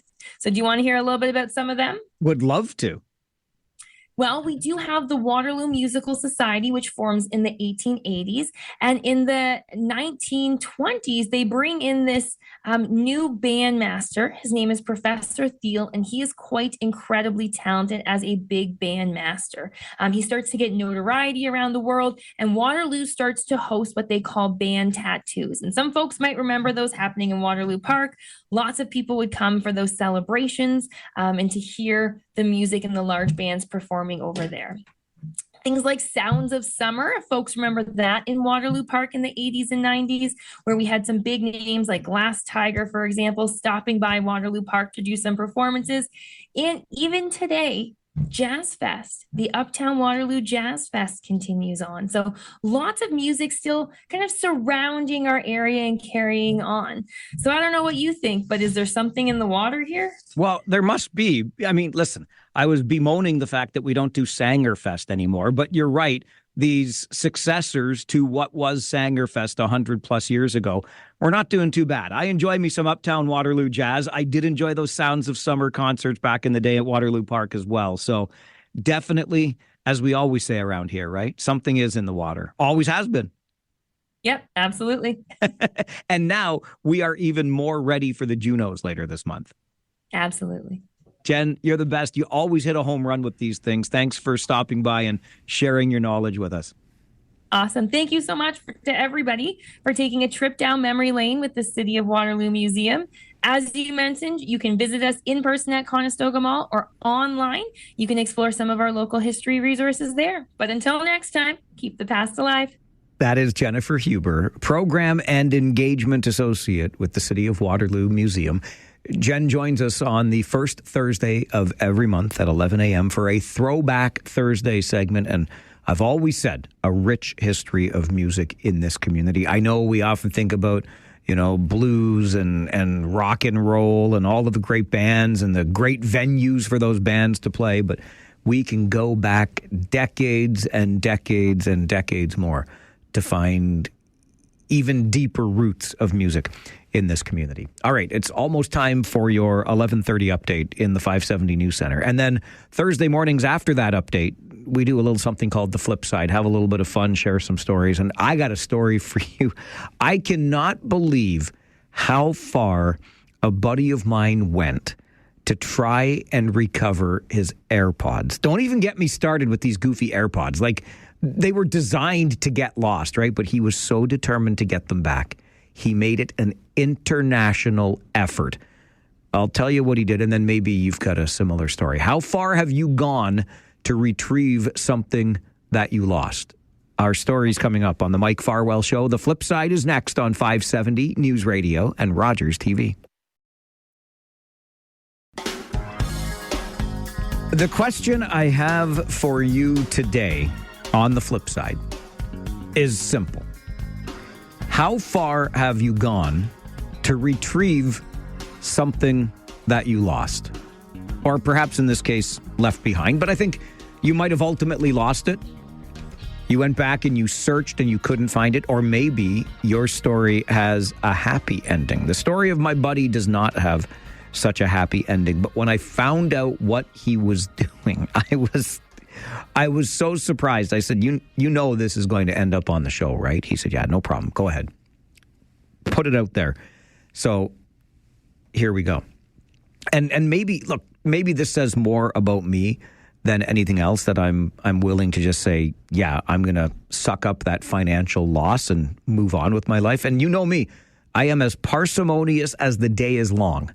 And parsimonious is a very nice word and an unnecessarily long and multisyllabic word for cheap. I am as cheap as the day is long. Never met two nickels I didn't want to rub together. But here is what my buddy did. And I'll let you in on this much. He's a buddy of mine who works for the Kitchener Rangers. So as you know, a couple of weekends ago, it will be 2 weeks ago this coming Saturday, that we were in Erie for a game against the Otters. And my buddy who works for the team, much like many of the players and so many of you, like I feel like I'm the only person in the world currently that does not have these wireless earbuds or the AirPods. That I think those are the Apple ones, right? Either way, these little white things that are sticking out of everybody's ears these days. My beloved got me a nice pair of noise-canceling Beats headphones a few years ago. They were like, all the players were wearing them at the time. These were the hottest things going. I love them. I get on my noise-canceling headphones and just sit back and cruise, and life is great. But they went out of fashion in a hurry, didn't they? Now everybody's got these little earbuds in. So buddy who works for the team has his AirPods with him on the trip, and he leaves them behind at the hotel in Erie. So I run into him after our game last weekend, and he told me the situation. And I said, what are you going to do with your day off tomorrow? He says, well, I'm going to go back to Erie to get my AirPods. I'm like, what do you mean? You're going to take a day off and you're going to drive all like 3.5 hours. You're going to cross a border, go back to the United States to a hotel in Erie because you left your AirPods behind. Why don't you just get the hotel to send them to you? Well, they can't find them. Well, how do you know they're there? And apparently, you got to love technology. Your AirPods, and I'm sure other of these, I'm not trying to do a commercial for AirPods here. I know nothing about these things because I think they're goofy. I think we should also treat them like we used to treat what my mother called idiot mittens. You know, those mittens on a string? Like these things were designed to be lost and left behind. The number of times we have had people running back into hotel rooms or doing other things because they forgot or left behind their little wireless earbuds. Anyway, apparently these things can ping. You have the little app on your phone, and it will give you a signal to let you know where said left behind earbuds are. And he said, they're there. I'm going back to the hotel in Erie on my day off to get them. I'm like, hang on. Like, how much do these things cost? $300. Now, that's not an insignificant amount of money, I'll grant you. But I'm like, I don't know. Like, I'm going to start factoring in my time here. And like, I might, what's minimum wage these days? Like $18, $19 an hour? I would go get a part-time job for 2 days and make enough money to buy a new set. I don't think I could go to that length to recover a $300 item, as cheap as I am. And so, like I said, maybe this says something about me. But he said these things are still pinging from the location where we were a week ago. I've contacted the hotel. I'm going back. I'm going to get my earbuds back. So off he went just this past Monday. I see him yesterday. I asked, And sadly, he was unable to retrieve said earbuds. And I said, well, weren't they still pinging? Like, how close can you geolocate these things? That you get to the hotel and, like, will it make a noise? Will you be able to, like, I don't know how this stuff works. I'm a Luddite when it comes to technology. But he said they were still pinging, giving him the signal that they were at the hotel his entire drive down. While he was in the hotel, he was still getting the signal from the earbuds that they were there. But he went back to his room, which of course would have been stayed in by multiple other people by now. Couldn't find them in the room, scoured the lobby, went to the gym because he's one of those guys that will go to the gym, unlike me who sits around and eats donuts all day. But he could not find the earbuds. So an entire day off, driving from Kitchener back to the United States of God bless Marika to Erie, PA. Nice enough place. All the way back there to find a $300 set of earbuds. He was unsuccessful in his attempt. It is, to me, an attempt that never should have been made. But that's just me. I'm not the guy who lost the earbuds. And unfortunately, even after all of that, he's still out the earbuds and the $300. That's how far he went to retrieve a lost item. Way farther than I would go. What about you? How far have you gone to find something that you lost? I would like to hear your story. And let's find out if you've gone international before in your efforts. 519-570-2545. Star 570 and 1-800-570-5715. George, good morning. Yeah, good morning, Mike. How you keeping? I'm good, thanks. How are you? Oh, good. I was part of a golf tournament once. We were in Indiana, and my brother was with me. And we played our rounds, and we played our tournament. We're coming home. He forgot a lot of his Root, the Root clothing.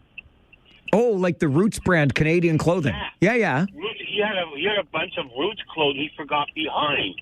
He wanted me to go with him back to Indiana to go get his clothes. I said, no way. We contact the hotel if they could ship it. We would pay for the shipping, and they say, no, we don't do that kind of stuff. So we never ended up going back to get it. Oh, my gosh, because it was too expensive to ship. And they wouldn't do it. They wouldn't do it. I wanted to give them my credit card. They said, no, we're not going to do that. I didn't want to drive back to Indiana, so he lost some pretty nice Roots clothes and stuff like that. Oh, that's a tough one. Yeah, you're not going to drive all the way back to Indiana for some clothes. So at some point, you just got to, suck it up as a financial loss because you were forgetful. Let me tell you about this dope that I work with now, Piercy. Oh, my goodness gracious. First year on the job. Leaves his jacket in Erie. What is with Erie, by the way? And so I'm like, well, don't worry about it. We'll just call the hotel and get it sent back. And so he did that, and they had the jacket, and then he learned the cost of the shipping, and he's like, that's not going to happen. I'm not going to pay that much. But what we did instead, I'm like, why don't you just call our buddies in Erie who do the broadcasting? Next time they come here to Kitchener, they can go to the hotel for you, pick up your jacket, bring it back to Kitchener when they come. That worked, and he got it back for free. And then same thing happened to Josh Piercy with the earbuds. We were in Peterborough on the Family Day weekend not too long ago, and he was all flustered because he forgot he left the earbuds in the room, and he was really flustered. I guess because people think these things are the cat's meow. Again, know nothing about them, and the cost is the cost. So you do you with your technology. But I'm like, have you checked every one of your pockets? Yes, and he's going through his pockets again. I'm like, did you check every pouch in your bag here that you're carrying? And he flipped the bag open, and yes, I've looked everywhere. They're back he calls the hotel. He's getting angry. He's all flustered, and he gets the bus driver. Brian was with us on that trip to take him back to the hotel so we could find them. They weren't there. He gets back to the rink. He's even more upset now because he thinks they've got them at that hotel. I lost them. He's very upset with himself. And then I think it was first intermission. I can't remember when. But at one point during the day, he did find them in his bag. He just put them in a pouch he wasn't used to using. So he had them the whole time, but was so stressed out. See? Earbuds. I think they're more trouble than they're worth. Rob is next on the flip side. Where have you gone to find something you lost, Rob? all over the planet, buddy. I see. I dropped the Robbie up down to Rob, so you didn't know it was me. I wouldn't have taken the call if I knew who this was. Oh, I know. I've got so many different names I use these days to get through to you. It's crazy. Anyway, I got go Rangers for last night again. We're going to take the West.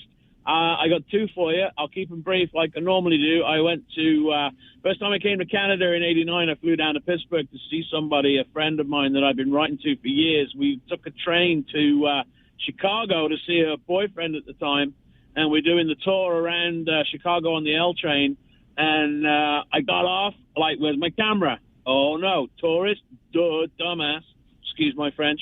Anyway, we get back on the L going in the other direction, all the way around Chicago, get off and get on the train we think it is. You can normally tell by the graffiti. And there's my camera sitting on the seat. That was, like, bizarre.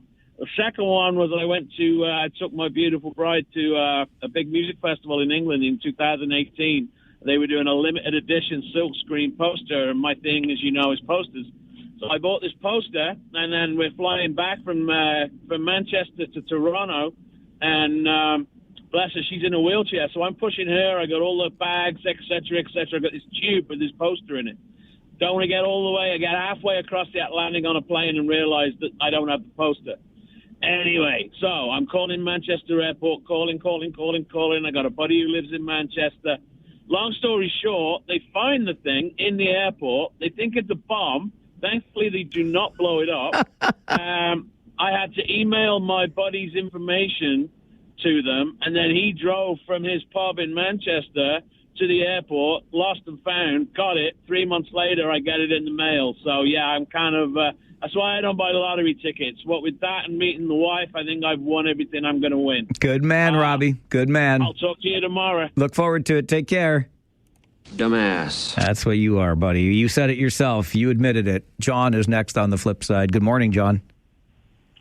Hello, Lord Farwell, and how are you? And Judge John, I'm well, sir. And you? Quite well, thank you. Good. I have not gone very far. I've gone about, 10 minutes to a parking lot to retrieve a pair of very nice leather gloves. But beyond that, I've long since learned it is useless to reinforce failure. And that's what that other fellow was doing.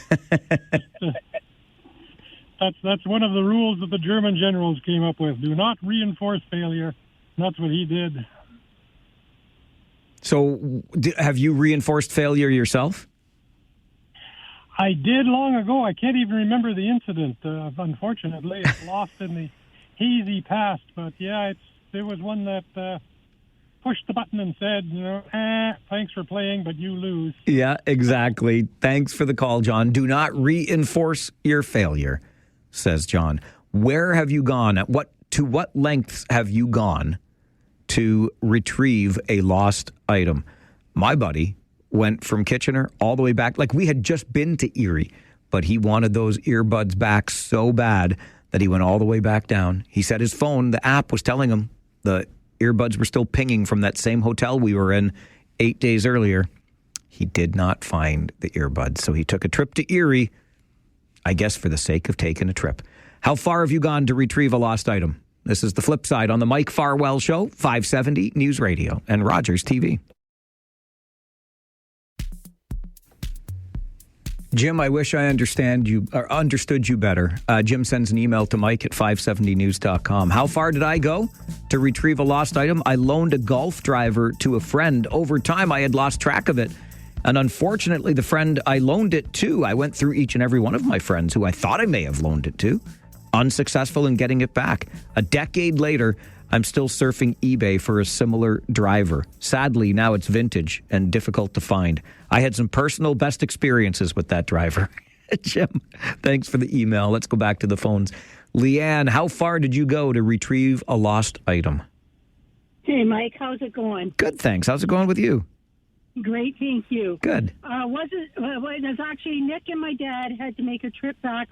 We left Florida about 20 years ago and went to the Richard Childress Racing Shop in North Carolina.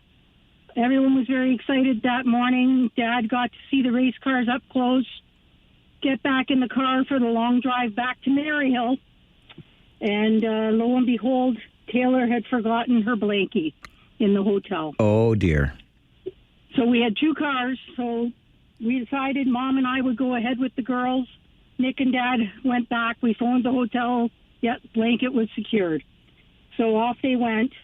Well, Mike, I'll tell you, it was an excursion because they got it. But then by the time we finally connected, this was back in the days of limited cell phones. We were in the mountains up through Kentucky, and we couldn't get in touch with one another. So I was done. The drive was enough. I was pulling off for the night. No idea where Dad and Nick were. Oh, dear. And lo and behold, if they didn't come off at the same exit 3 hours later, and they got to the same hotel. Amazing. So it was fate. It was fate, and Blanky was rescued. Fantastic story. Love it, Leanne. I'll see you on Friday night, I'm sure. Absolutely, my friend. All right. Great to hear from you today. Thanks very much for the call. Bill, good morning. Good morning, Mike. How are you? Good, thanks. How are you? Good, thanks. Good. I've got a little bit of a sad ending to a lost item, actually, Mike. A few years ago, my wife and I were going to a yoga class. She's a yoga teacher. And in the car, she took her rings off, wintertime, of course. She took her rings off, her wedding ring and her solitaire engagement ring, and put them in her lap. And we were in a hurry. And doesn't she get out of the car and lose the rings? That one's tough. Yep.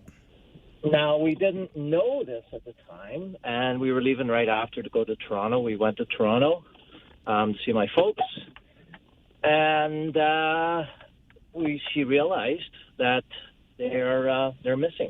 So we figured it out. It had to be in the parking lot of the community center. We came back right away with flashlights, all kinds of stuff. It was in the snow, right, Mike? So she was devastated, and we never got the rings back. That is a tough one, for sure. I mean, they were expensive to begin with, but it's a sentimental. Absolutely it is. Right? Yeah, for sure. Bill, thanks for sharing the story. That was my sad story. Thanks for calling today. Cheers, Mike. Cheers, my friend. Good to hear from you today. That's tough, especially that sentimental value for sure. Betty is next on the flip side. Betty, how far did you go to retrieve a lost item? Well, hi, Mike. I just want to say I'm a first-time caller. Oh, Betty, I love that. Thank you. You're welcome. This is just kind of a silly story, but it's kind of cute, and I know you love dogs, and we have this 7-month-old border collie named Rocket, and Rocket likes to grab throw mats, like, for instance, in the bathroom or wherever, and pull them and usually drop them in the living room. So, and it doesn't matter how many times you put them back, he pulls them out and brings them back. Well, that's why he keeps you keep putting them back, Betty. You're playing the game, you see? I guess so.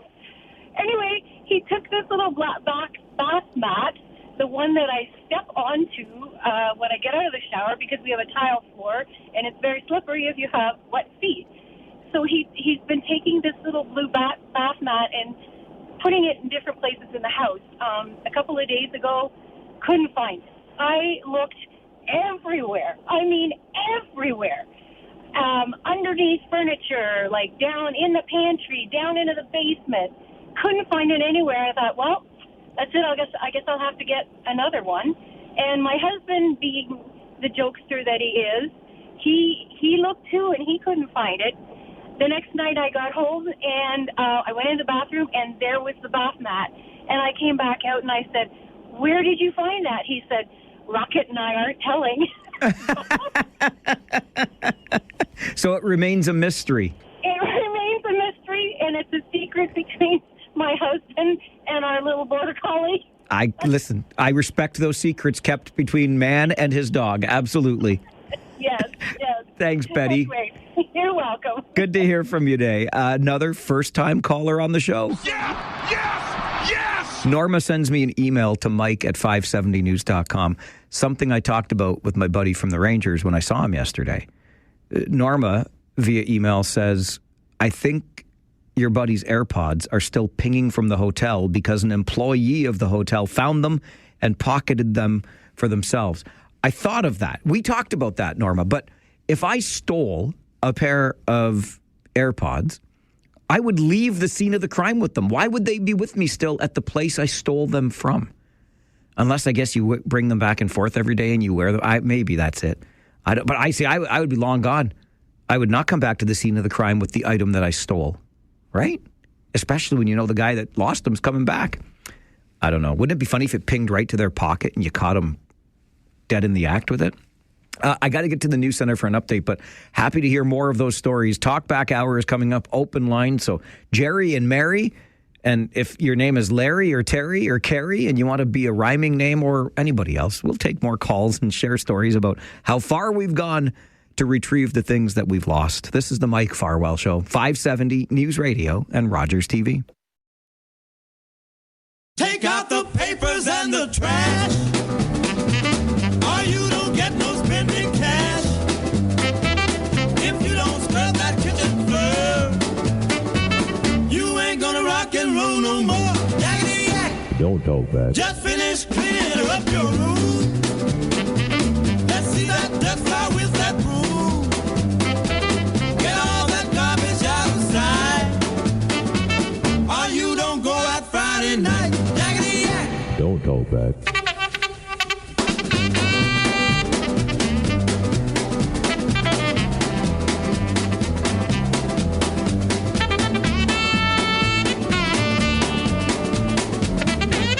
That sound means the beginning of our open line hour, where you get the chance to have your say on the issues of the day or something you'd like to make the issue of the day. It is the open line Talkback Hour, and we're also still happy to hear your stories about how far you've gone to retrieve that item that you lost. 519-570-2545, star 570, and 1-800-570-5715. Mary, good afternoon. Good afternoon, Mike. Mike with a mic. I am Mike with a mic. Oh, I had a beautiful time with Chuck. Gary Chuck. Gary Chalk, you love that segment. He makes me laugh. I'm glad to hear it. 10:30 every Thursday morning, Yep. Living Retired. Oh, hey, don't I know that? I know you know darling. that. Anyway, I had forgotten about this incident until you're starting to talk about losing things and whatnot and so forth. And, of course, I'm a road warrior, and we had gone down to Texas for our 3-month snowbird deal. And so I drove down to Texas. We didn't like it, and I said, nope, we're going back to Myrtle Beach. And boom, bada boom, bada bing, I'm on the road going through Houston at what do you call it? Rush hour. Oh, yes, rush hour. Oh, my gosh. You know what? I wasn't used to that kind of stuff. Anyway, we drove. I had to get out of there. I didn't want to be anywhere near there. And then we finally found a place. However, so I paid for the room and this and that, and that was great. We got on the road the next morning, and we had to stop for gas, and I don't have my wallet. I said, well, how did that happen? Because my husband always checks that we don't leave anything behind. And so there I am, driving in the States with no license. That's scary, isn't it? Mary, you are going to be in trouble with the law to this day. No, I'm not. They Okay. didn't stop me, darling. Well, but you still did it. Now you're admitting it. Oh, gosh, 15 years ago. Okay. They're probably dead. However, so then we're thinking, and the next, and bear in mind, then there were all these police on the highway, and I'm thinking, oh, I got to be very careful. Okay, but Mary, how did you get your wallet back? Well, when I got to a phone, I called that hotel where we stayed back, and I said. And I wasn't thinking I'd get it. And I said, I was there last night, and I don't have my wallet. Is there any chance that you have it? Guess what? They had it. Yeah, but the cleaning lady could have just taken it. But they didn't see. You know why, Mary? Because not everybody is a jackwagon. What I was going to say, not everybody's a jackwagon. There you so go. I said, okay, I'm on the road. I'm going to Myrtle Beach, so I can't. So when I get there, he said, you call me, give me the address, and I will send it. Wow. So they sent it to Mary instead of Mary having to go back to get it. She just got to finish her trip. Unlike my buddy who left his AirPods in Erie, came back to Kitchener, went back to Erie, and still didn't get the AirPods back. Ranger Joe, you're on Talkback. Good afternoon. How are you, Mikey? Good, buddy. How are you? I'm doing just fine. Mike, you know what I'm phoning about? Potholes. Well, it's a price increase in the gasoline. Don't even get me started, Joe. Mikey, I used to think that that a certain amount of gasoline is always in the system ahead of time. So this war is going on. We know that. But all of a sudden, they're already trigger happy and they're increasing the price right now when there should be enough still in the system at the old price, you know. Do you know what I refer to this as? And we're all getting it the same way. I call it a gasoline price increase colonoscopy because that's what it feels like, buddy. What do you think, Mikey? Joe, I appreciate you. I agree completely. It's a scam no matter which way you try to make it make sense because it doesn't make any sense. War starts 4 days ago. Oh, boom, gas prices are up. Stop it. Don't, here's the thing. Just be honest about it. Stop treating me like I'm a turnip. That pisses me off as much as the increase does.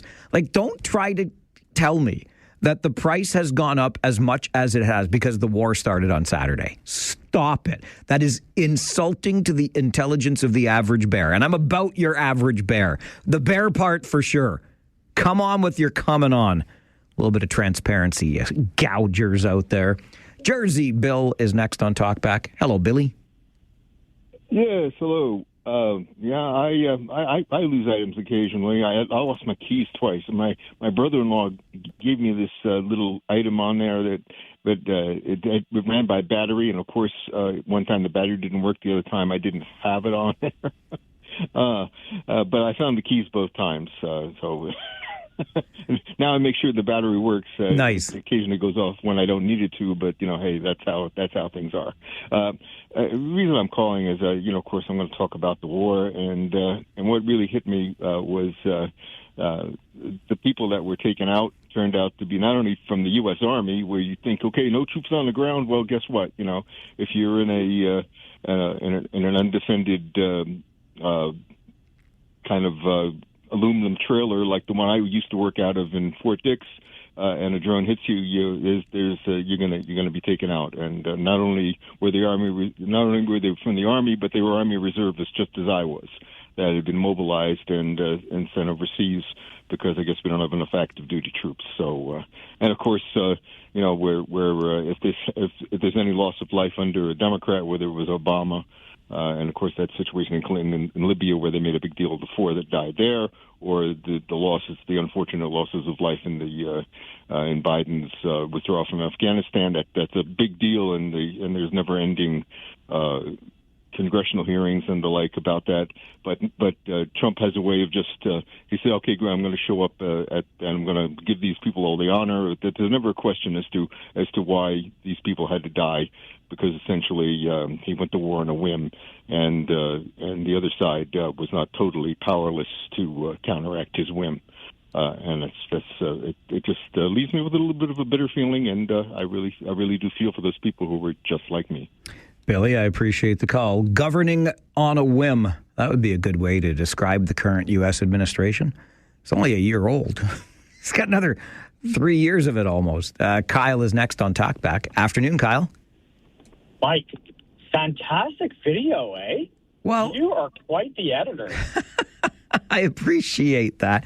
I don't know how good it is, but I did my best just with my iPhone, took some shots that I thought might tell a bit of a story. That's it. Then all you do is take those shots and you clump them into the Reels thing on Facebook, and it does the editing for you. It just puts them together. And look at the comments and likes that you got on it, eh? See? Quite the idea. If you need any more ideas, just let me know. Kyle, keep them coming, buddy. I need the content creation. Absolutely. Well, you might be getting a little more ideas because tomorrow is the Cyclones' last game of the season. As you probably know that we failed to make the playoffs, but it's not a big issue because that's just junior hockey. And one season of not making the playoffs doesn't mean we're not going to make it ever again. It just means that we're kind of in a rebuild right now, and hopefully next year we do a lot better. So you'll be hearing a lot more of me, maybe even on the after-game show or the after-game shows from the Rangers there, if you don't mind, on a Friday night now. So, Mike, thank you very much. I love the videos, and I think it's awesome. Like, I was already showing Ashley about it, and she thought it was really cool that you do that. So, thanks a lot, Mike. Thanks, Kyle. I appreciate it, and you're more than welcome on Rangers Talk, something that we do after every Rangers home game. That will include the playoffs because the Rangers already know they are going there. So every time the Rangers play at home, this is your home of Kitchener Rangers hockey. We make sure you get all of the coverage, starting with the Harris Law pregame show, right through all of the action. And then Josh Piercy and I stay late, and we take calls during Rangers Talk. So, Kyle, you're welcome. Any of you are welcome as well. And the video that Kyle is referring to, if you have not yet seen it, it was Kyle's idea. He reached out yesterday and said, hey, I want to see what it's like for you on a road trip with the Kitchener Rangers. I want to see you get on that bus. I want to see your broadcast location. I want to see it. I want to see it. I want to see it. So I did the best I could. I'm not going to call myself an expert by any stretch. Audio was my preferred medium, even back in school. But I love to, give you a glimpse of what it's like as best I can so you can see the video that has now been posted to our show's Facebook page, facebook.com/The Mike Farwell Show. I'm sure you're familiar with that by now. And it's literally just that. I left this radio station yesterday and hurried my little hiney home to get changed and get back to the Kitchener Memorial Auditorium so I could hop on the bus and go to Sarnia for that game with the Rangers last night. And you can see what the trip looks like from my perspective. It's not the most glamorous thing, but hey, have a heck of a good time doing it. That's for sure. It is your daily Talkback Hour here on the show. Open phone lines so you can talk about the issues of the day. A couple of them that have got people fired up today. Garbage collection and the new program continues to be a sore spot. Potholes. The city is listening. You have proof of that on our Facebook page as well. We talked about gambling and the sharp increases in young men seeking support for gambling-related concerns, addictions, etc. It's a big problem in our community and the proliferation of gambling advertisements. So lots of things to talk about or something else that you have on your mind you would like to share with the class. You're always welcome to do that here on the Talkback Hour. It's 570 News Radio and Rogers TV.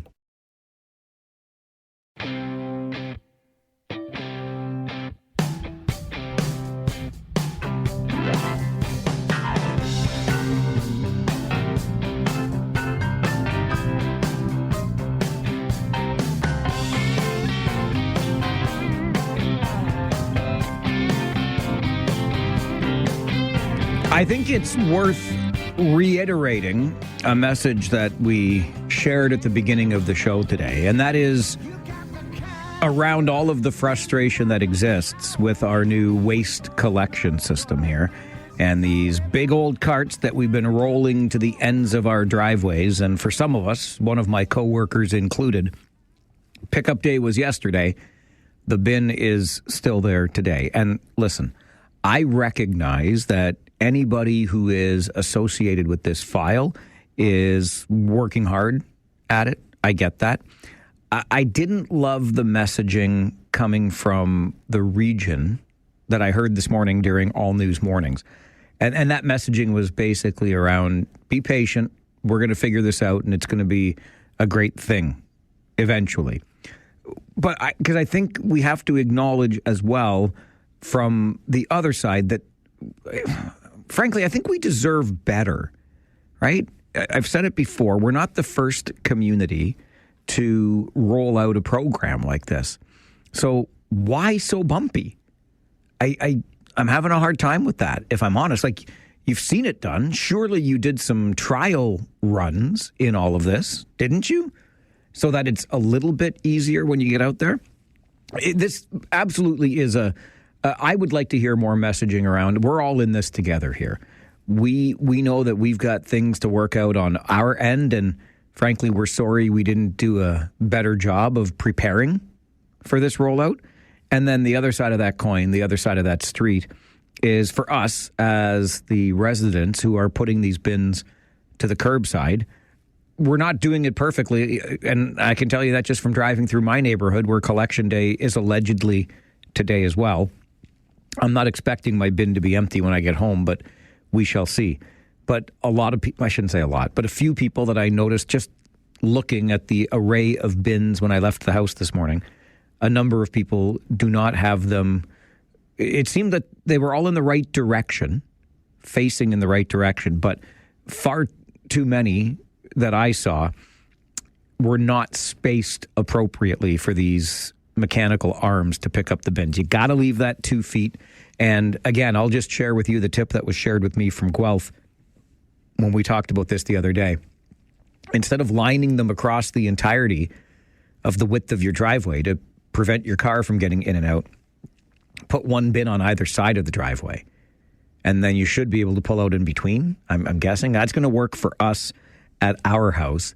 But anyway, just make sure there's space between the bins and make sure you're putting out the right bins. Some people still using some of the older garbage bins. And it's a mess. You can tell, you can send out as much messaging as you want. Not everybody's going to hear it. And then I guess maybe you can do as many dry runs as you want. But when you put these vehicles onto the streets, they will not be perfect. I don't think it should have been this bumpy. Maybe I'm expecting too much. Gee, it's not like we don't pay taxes. Maybe I'm being too critical. And you can tell me if I am. I'm always happy to hear that and have a dialogue about it. But since we're not inventing this system, I would like to think that we have had plenty of time to practice, quite frankly, so that we can hit the ground running and not have it be such a bumpy mess. Somebody shared a picture with me yesterday that the green bin, brand new green bin, got beat up by the mechanical arm of that big truck. And so the green bin is now rendered useless. First day in service. It's tough. It's tough for, and also because we had a system that seemed to be working just fine.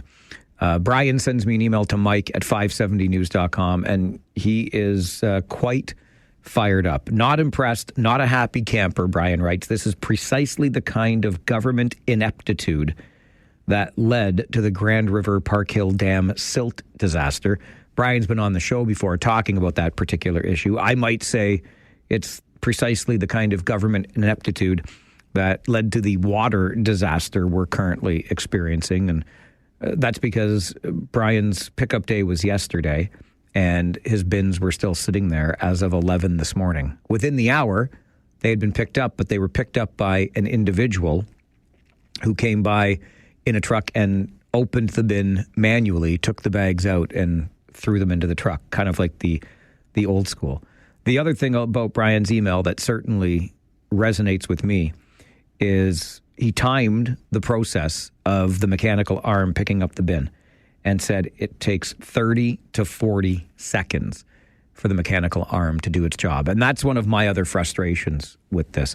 I understand that we're saving human beings the wear and tear on their bodies, but I don't know how we ever expected, like, and we've moved down to 4 days a week collection from 5, right? So you've got a system that's taking easily 4 times longer than the previous system. And somehow you think you're still going to collect all of the stuff in 1 day's less time. I have my doubts that the math works out in that regard. Bev sends an email to Mike at 570news.com. Do you know why Uptown Waterloo have blue carts, the same as the big black cart? I thought this was a regional project. Why is Waterloo different? Just wondering. Bev, that's a great question. Let me tell you what I know about this. And that is for Uptown Waterloo. And we saw a picture posted from downtown Cambridge in the Galt area yesterday. These are businesses. So they get these larger bins. Those blue bins would be for recycling as well. The black bins for garbage, the green bins for compostables.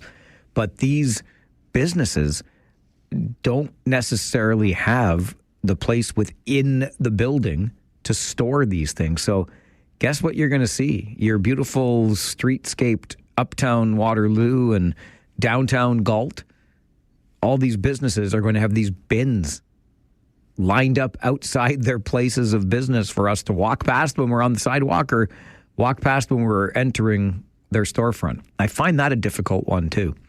I mean, these are not exactly the prettiest things to have around. And I've shared with you from our neighborhood where there are what used to be single-family homes, now multi-unit dwellings. And some folks in our neighborhood have these bins just lined up along the driveway like they're signposts. I don't know. It's the new system, and we're going to have to get used to it. But I would like to see some messaging massaged. Let's massage the message from the region and say, hey, listen, we know that we're not meeting your expectations on this. Here's what you can do to help. And part of that would be make sure your cart's sitting the right way and it's spaced appropriately, et cetera. But you're not meeting expectations from where I'm sitting. Talkback continues on the Mike Farwell Show, 570 News Radio and Rogers TV.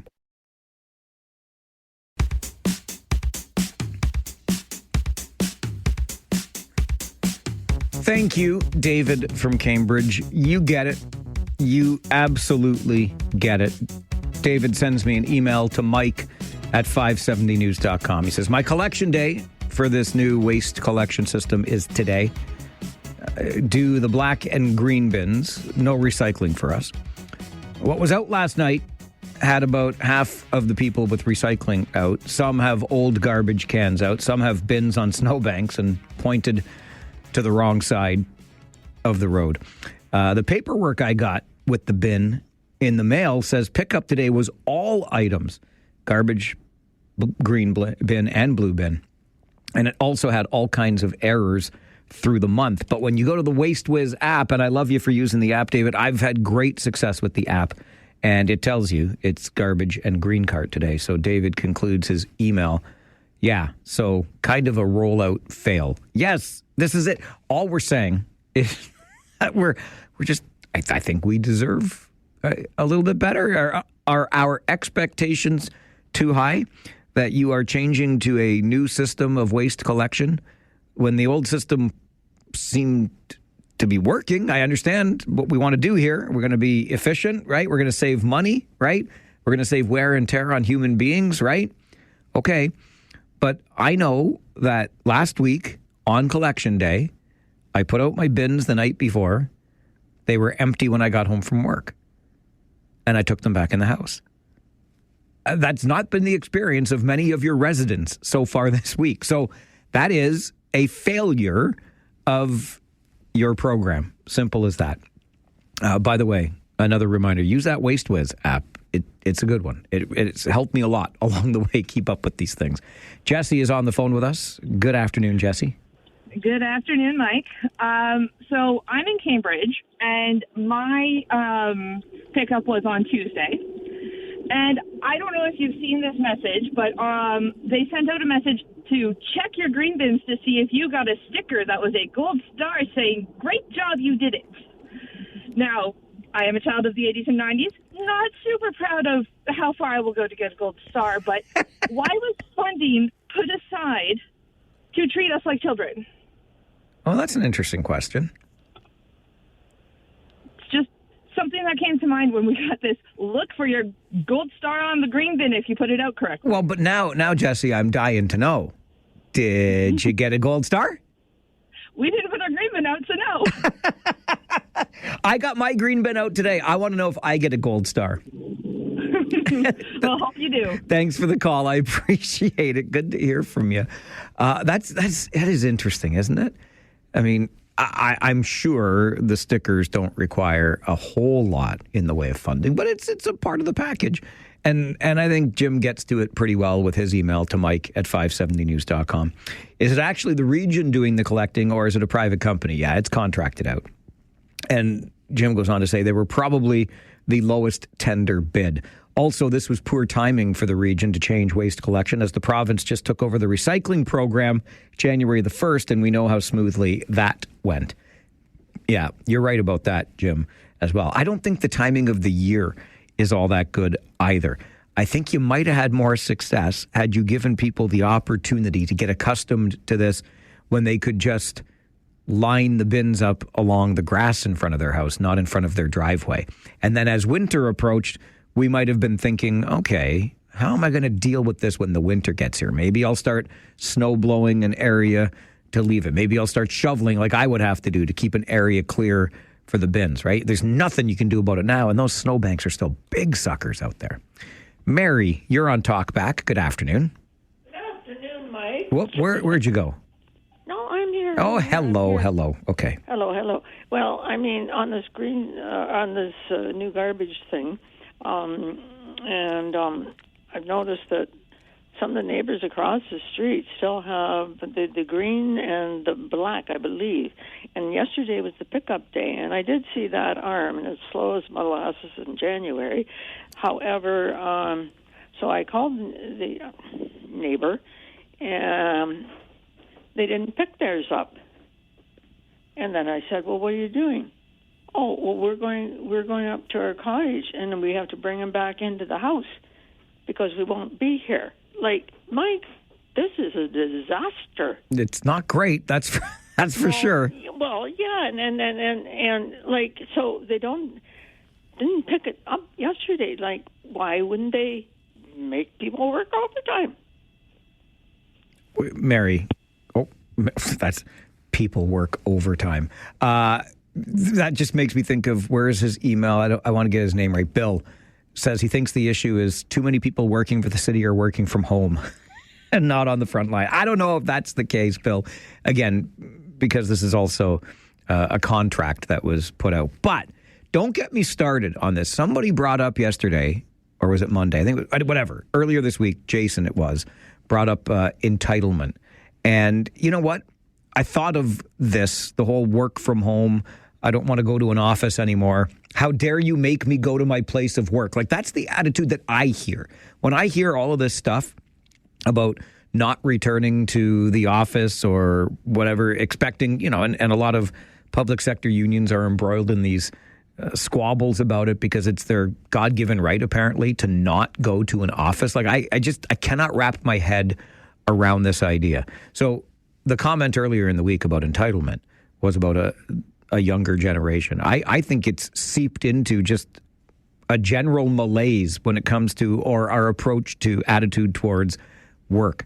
I don't know. So work overtime, bite your tongue. Who works overtime anymore anyway? I'm just kidding a little bit, but if it stings you when I say that, it's probably because you're an entitled whiner. I'm just putting it out there, maybe. Preston Paul, save me. I'm starting to talk too much. I can't save you, buddy. How you doing? I'm good, pal. How are you? All right. I got a couple of things. Okay. First of all, I'm not the sharpest knife in the Farwell forced drawer. Yeah, but you're number 45, pal.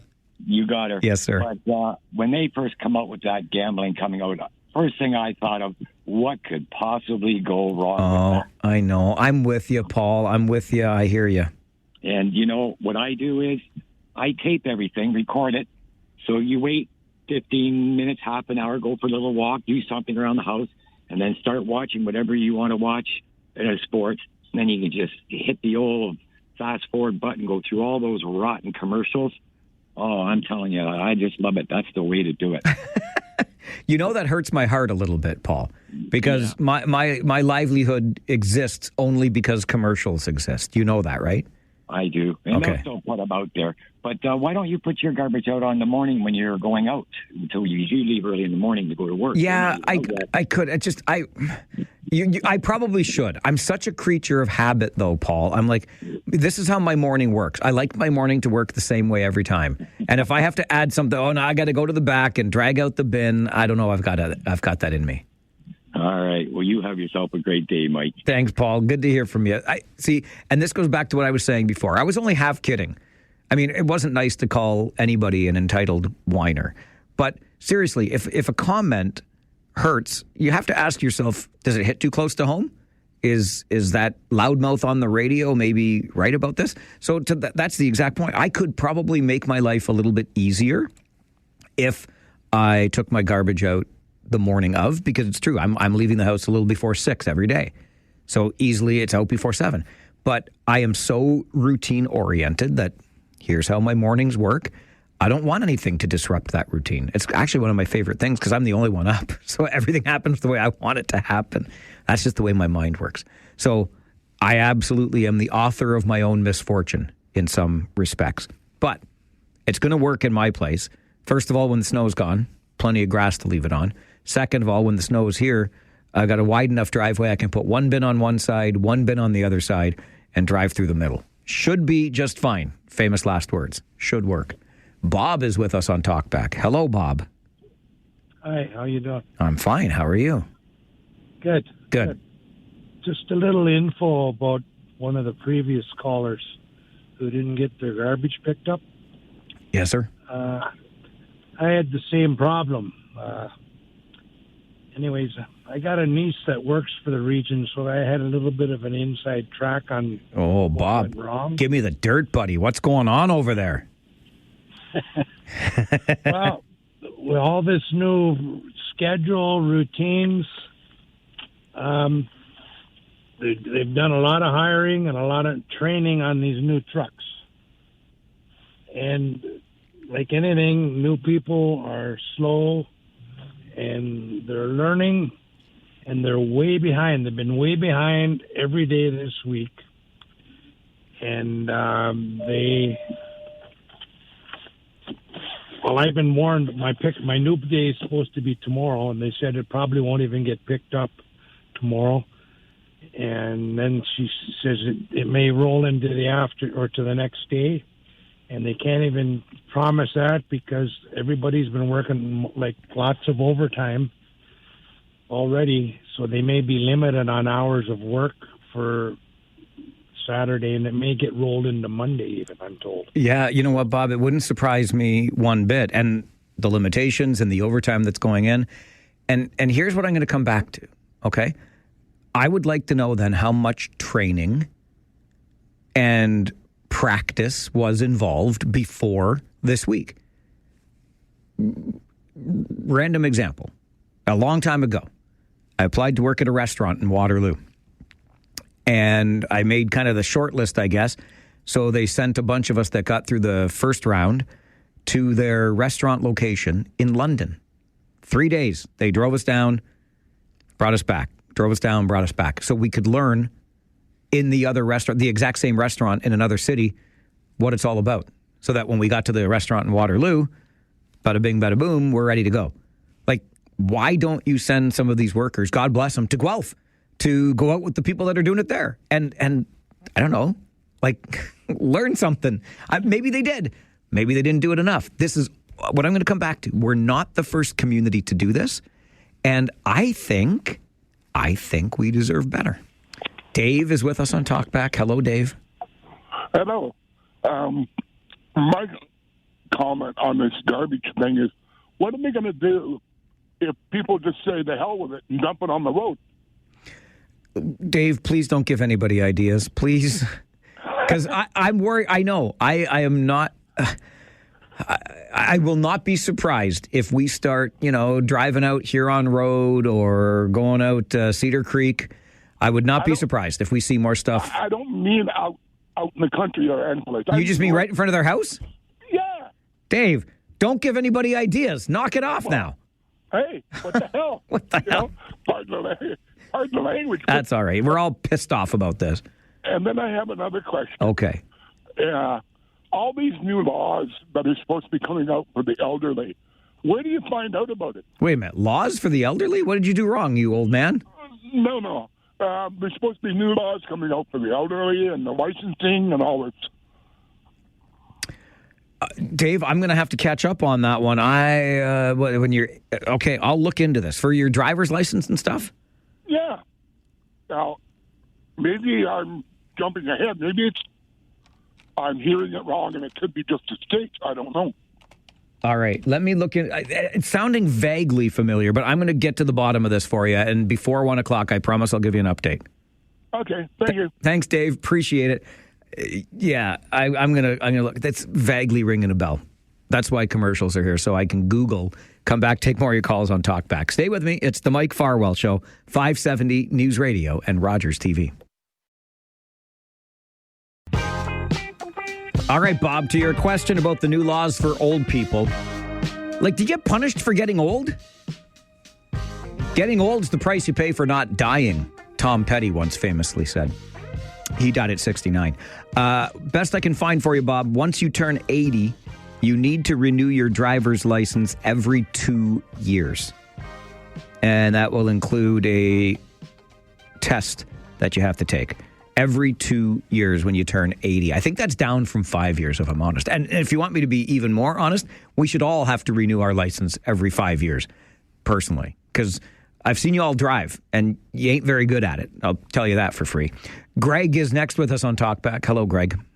Hey, 38 Greg, that is. Farwell's Force member number. Good day. Now, given the comment you just made, that it now reminded me of something.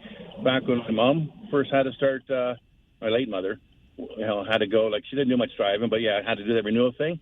She said it was a joke. You go into class, and they check more your sort of, like, cognitive, like, skills sitting at desk, like, here, draw 11 o'clock on this clock. Yep, that's right. You did it. Okay, get back out, and you can keep driving. Like, nothing on the road. Like, it was just so bogus. I thought, how does that prove that, yeah, you still got the reflexes to quickly brake and all kinds of other judgments? So I don't know if it's changed since then, but just given that comment that you made, I just thought that reminded me of that, about how, like, well, mentally they're checking to see if you're still, there. But anyhow, that aside, back to the bins and stuff. I love it where I live. You know where I live, and then I don't own the house, so and I have enough recycling. Maybe once every 4 weeks I put it out. Any garbage I make, I just take and throw in, when I'm getting gas or whatever. But I'm out in the country here, looking at these other bins and stuff, and every driveway has been configured differently out of what I've seen. Like some, there are things are over the snow. Some are like pushing side by side. None of this 2 feet stuff. So, basically the truck driver has to get out, position all these right, and then hit the arm. Is that what's going on for anything wrong? No, I don't. That's not what's going on for things that are wrong. They're giving you some tips if things are wrong. And I was saying this to my coworker earlier today. And remember, the guy that timed it, 30 to 40 seconds for the arm to come out. So I've got one bin on either side of my driveway. So the truck's going to have to pull up, position, use the arm to get one bin on one side, 30 to 40 seconds, then pull down to the other side of my driveway, align himself, take out the mechanical arm again. I can't figure it. It cannot be faster. It can't be. Glenn, good afternoon. So that means they could do 30 stops an hour if it's 2 minutes per stop. But I love it because you throw everything in the bin, everything, put it on the end of the road, and the truck comes to take it. No, Glenn, don't put... That's what I'm doing. Yeah, I know that. You're being a disturber, And you know what kind of disturber you're being. But that's another concern, that people, fewer and fewer, will take the time to recycle in this new world, because you just throw it in the black bin. Nobody's doing it manually. The mechanical arm's going to take it. They're not going to sort your stuff for you. Jerry, you're on Talkback. Good afternoon. Good afternoon. This is to deal with the previous hour. How far we had to go to get something we've lost. Yes. How far did you go? Well, it's not necessarily distance. It was sort of the destination. So anyways, we were launching a boat, our boat, a few years ago. And I put both my cell phone and my better half cell phone in my top left pocket. And I had to reach over for something, not thinking, and realizing both the phones started slipping out of the pocket. I was playing juggle for a few seconds, was able to get control of mine, but unfortunately hers went for a swim. And that was in the Hamilton Harbor in about 22 feet of water. Fortunately, I had some dive gear with me. I'm a licensed diver, and it did draw quite a bit of attention when people realized that this guy was crazy enough to go down and get his better half's phone. The phone we knew was done, but it was all a SD card. So I strapped on the dive gear, and I went down in the murkiest water I've ever been in and had to just tap the bottom, which was goo. And at third tap, I was able to actually get my hands on the phone and wow. Up with it. So, wow. You went the extra mile on that one, buddy. Well, I don't think I had much of a choice. Appreciate the call, Jerry. Thanks for weighing in today. All right, take good care. I'm going to try to squeeze in one more. Bob, I'm down to like 30 seconds, but I want to hear what you have to say. Mike, just a quick call then. The driving test, I just took mine, and the same clock is used. The only other thing they did was check my eyesight, which was fine. And I'm back again for another 2 years. Attaboy. Stay safe out there. And one other quick one. The Yep. garbage, I had mine just picked up about half an hour ago, and it was perfect. They did an excellent job. There was no problem. I had it placed exactly where it's supposed to be, but I did not get a gold star. I want gold stars. Okay, was today your pickup day, Bob? Yesterday. Okay, yes. So they did it perfectly, but they were 24 hours late. That's a learning curve. That's fair enough. Fair enough. And now I'm telling you, we got the call earlier from Jesse about the gold star. I promise you, my green bin was set perfectly this morning. If I don't have a damn gold star when I go home, there will be hell to pay on this show tomorrow morning. I hope you'll join me on this show tomorrow morning. I always enjoy our conversations. I'll be back tomorrow at 9. My name is Mike Farwell. You are a force for good. Bye for now.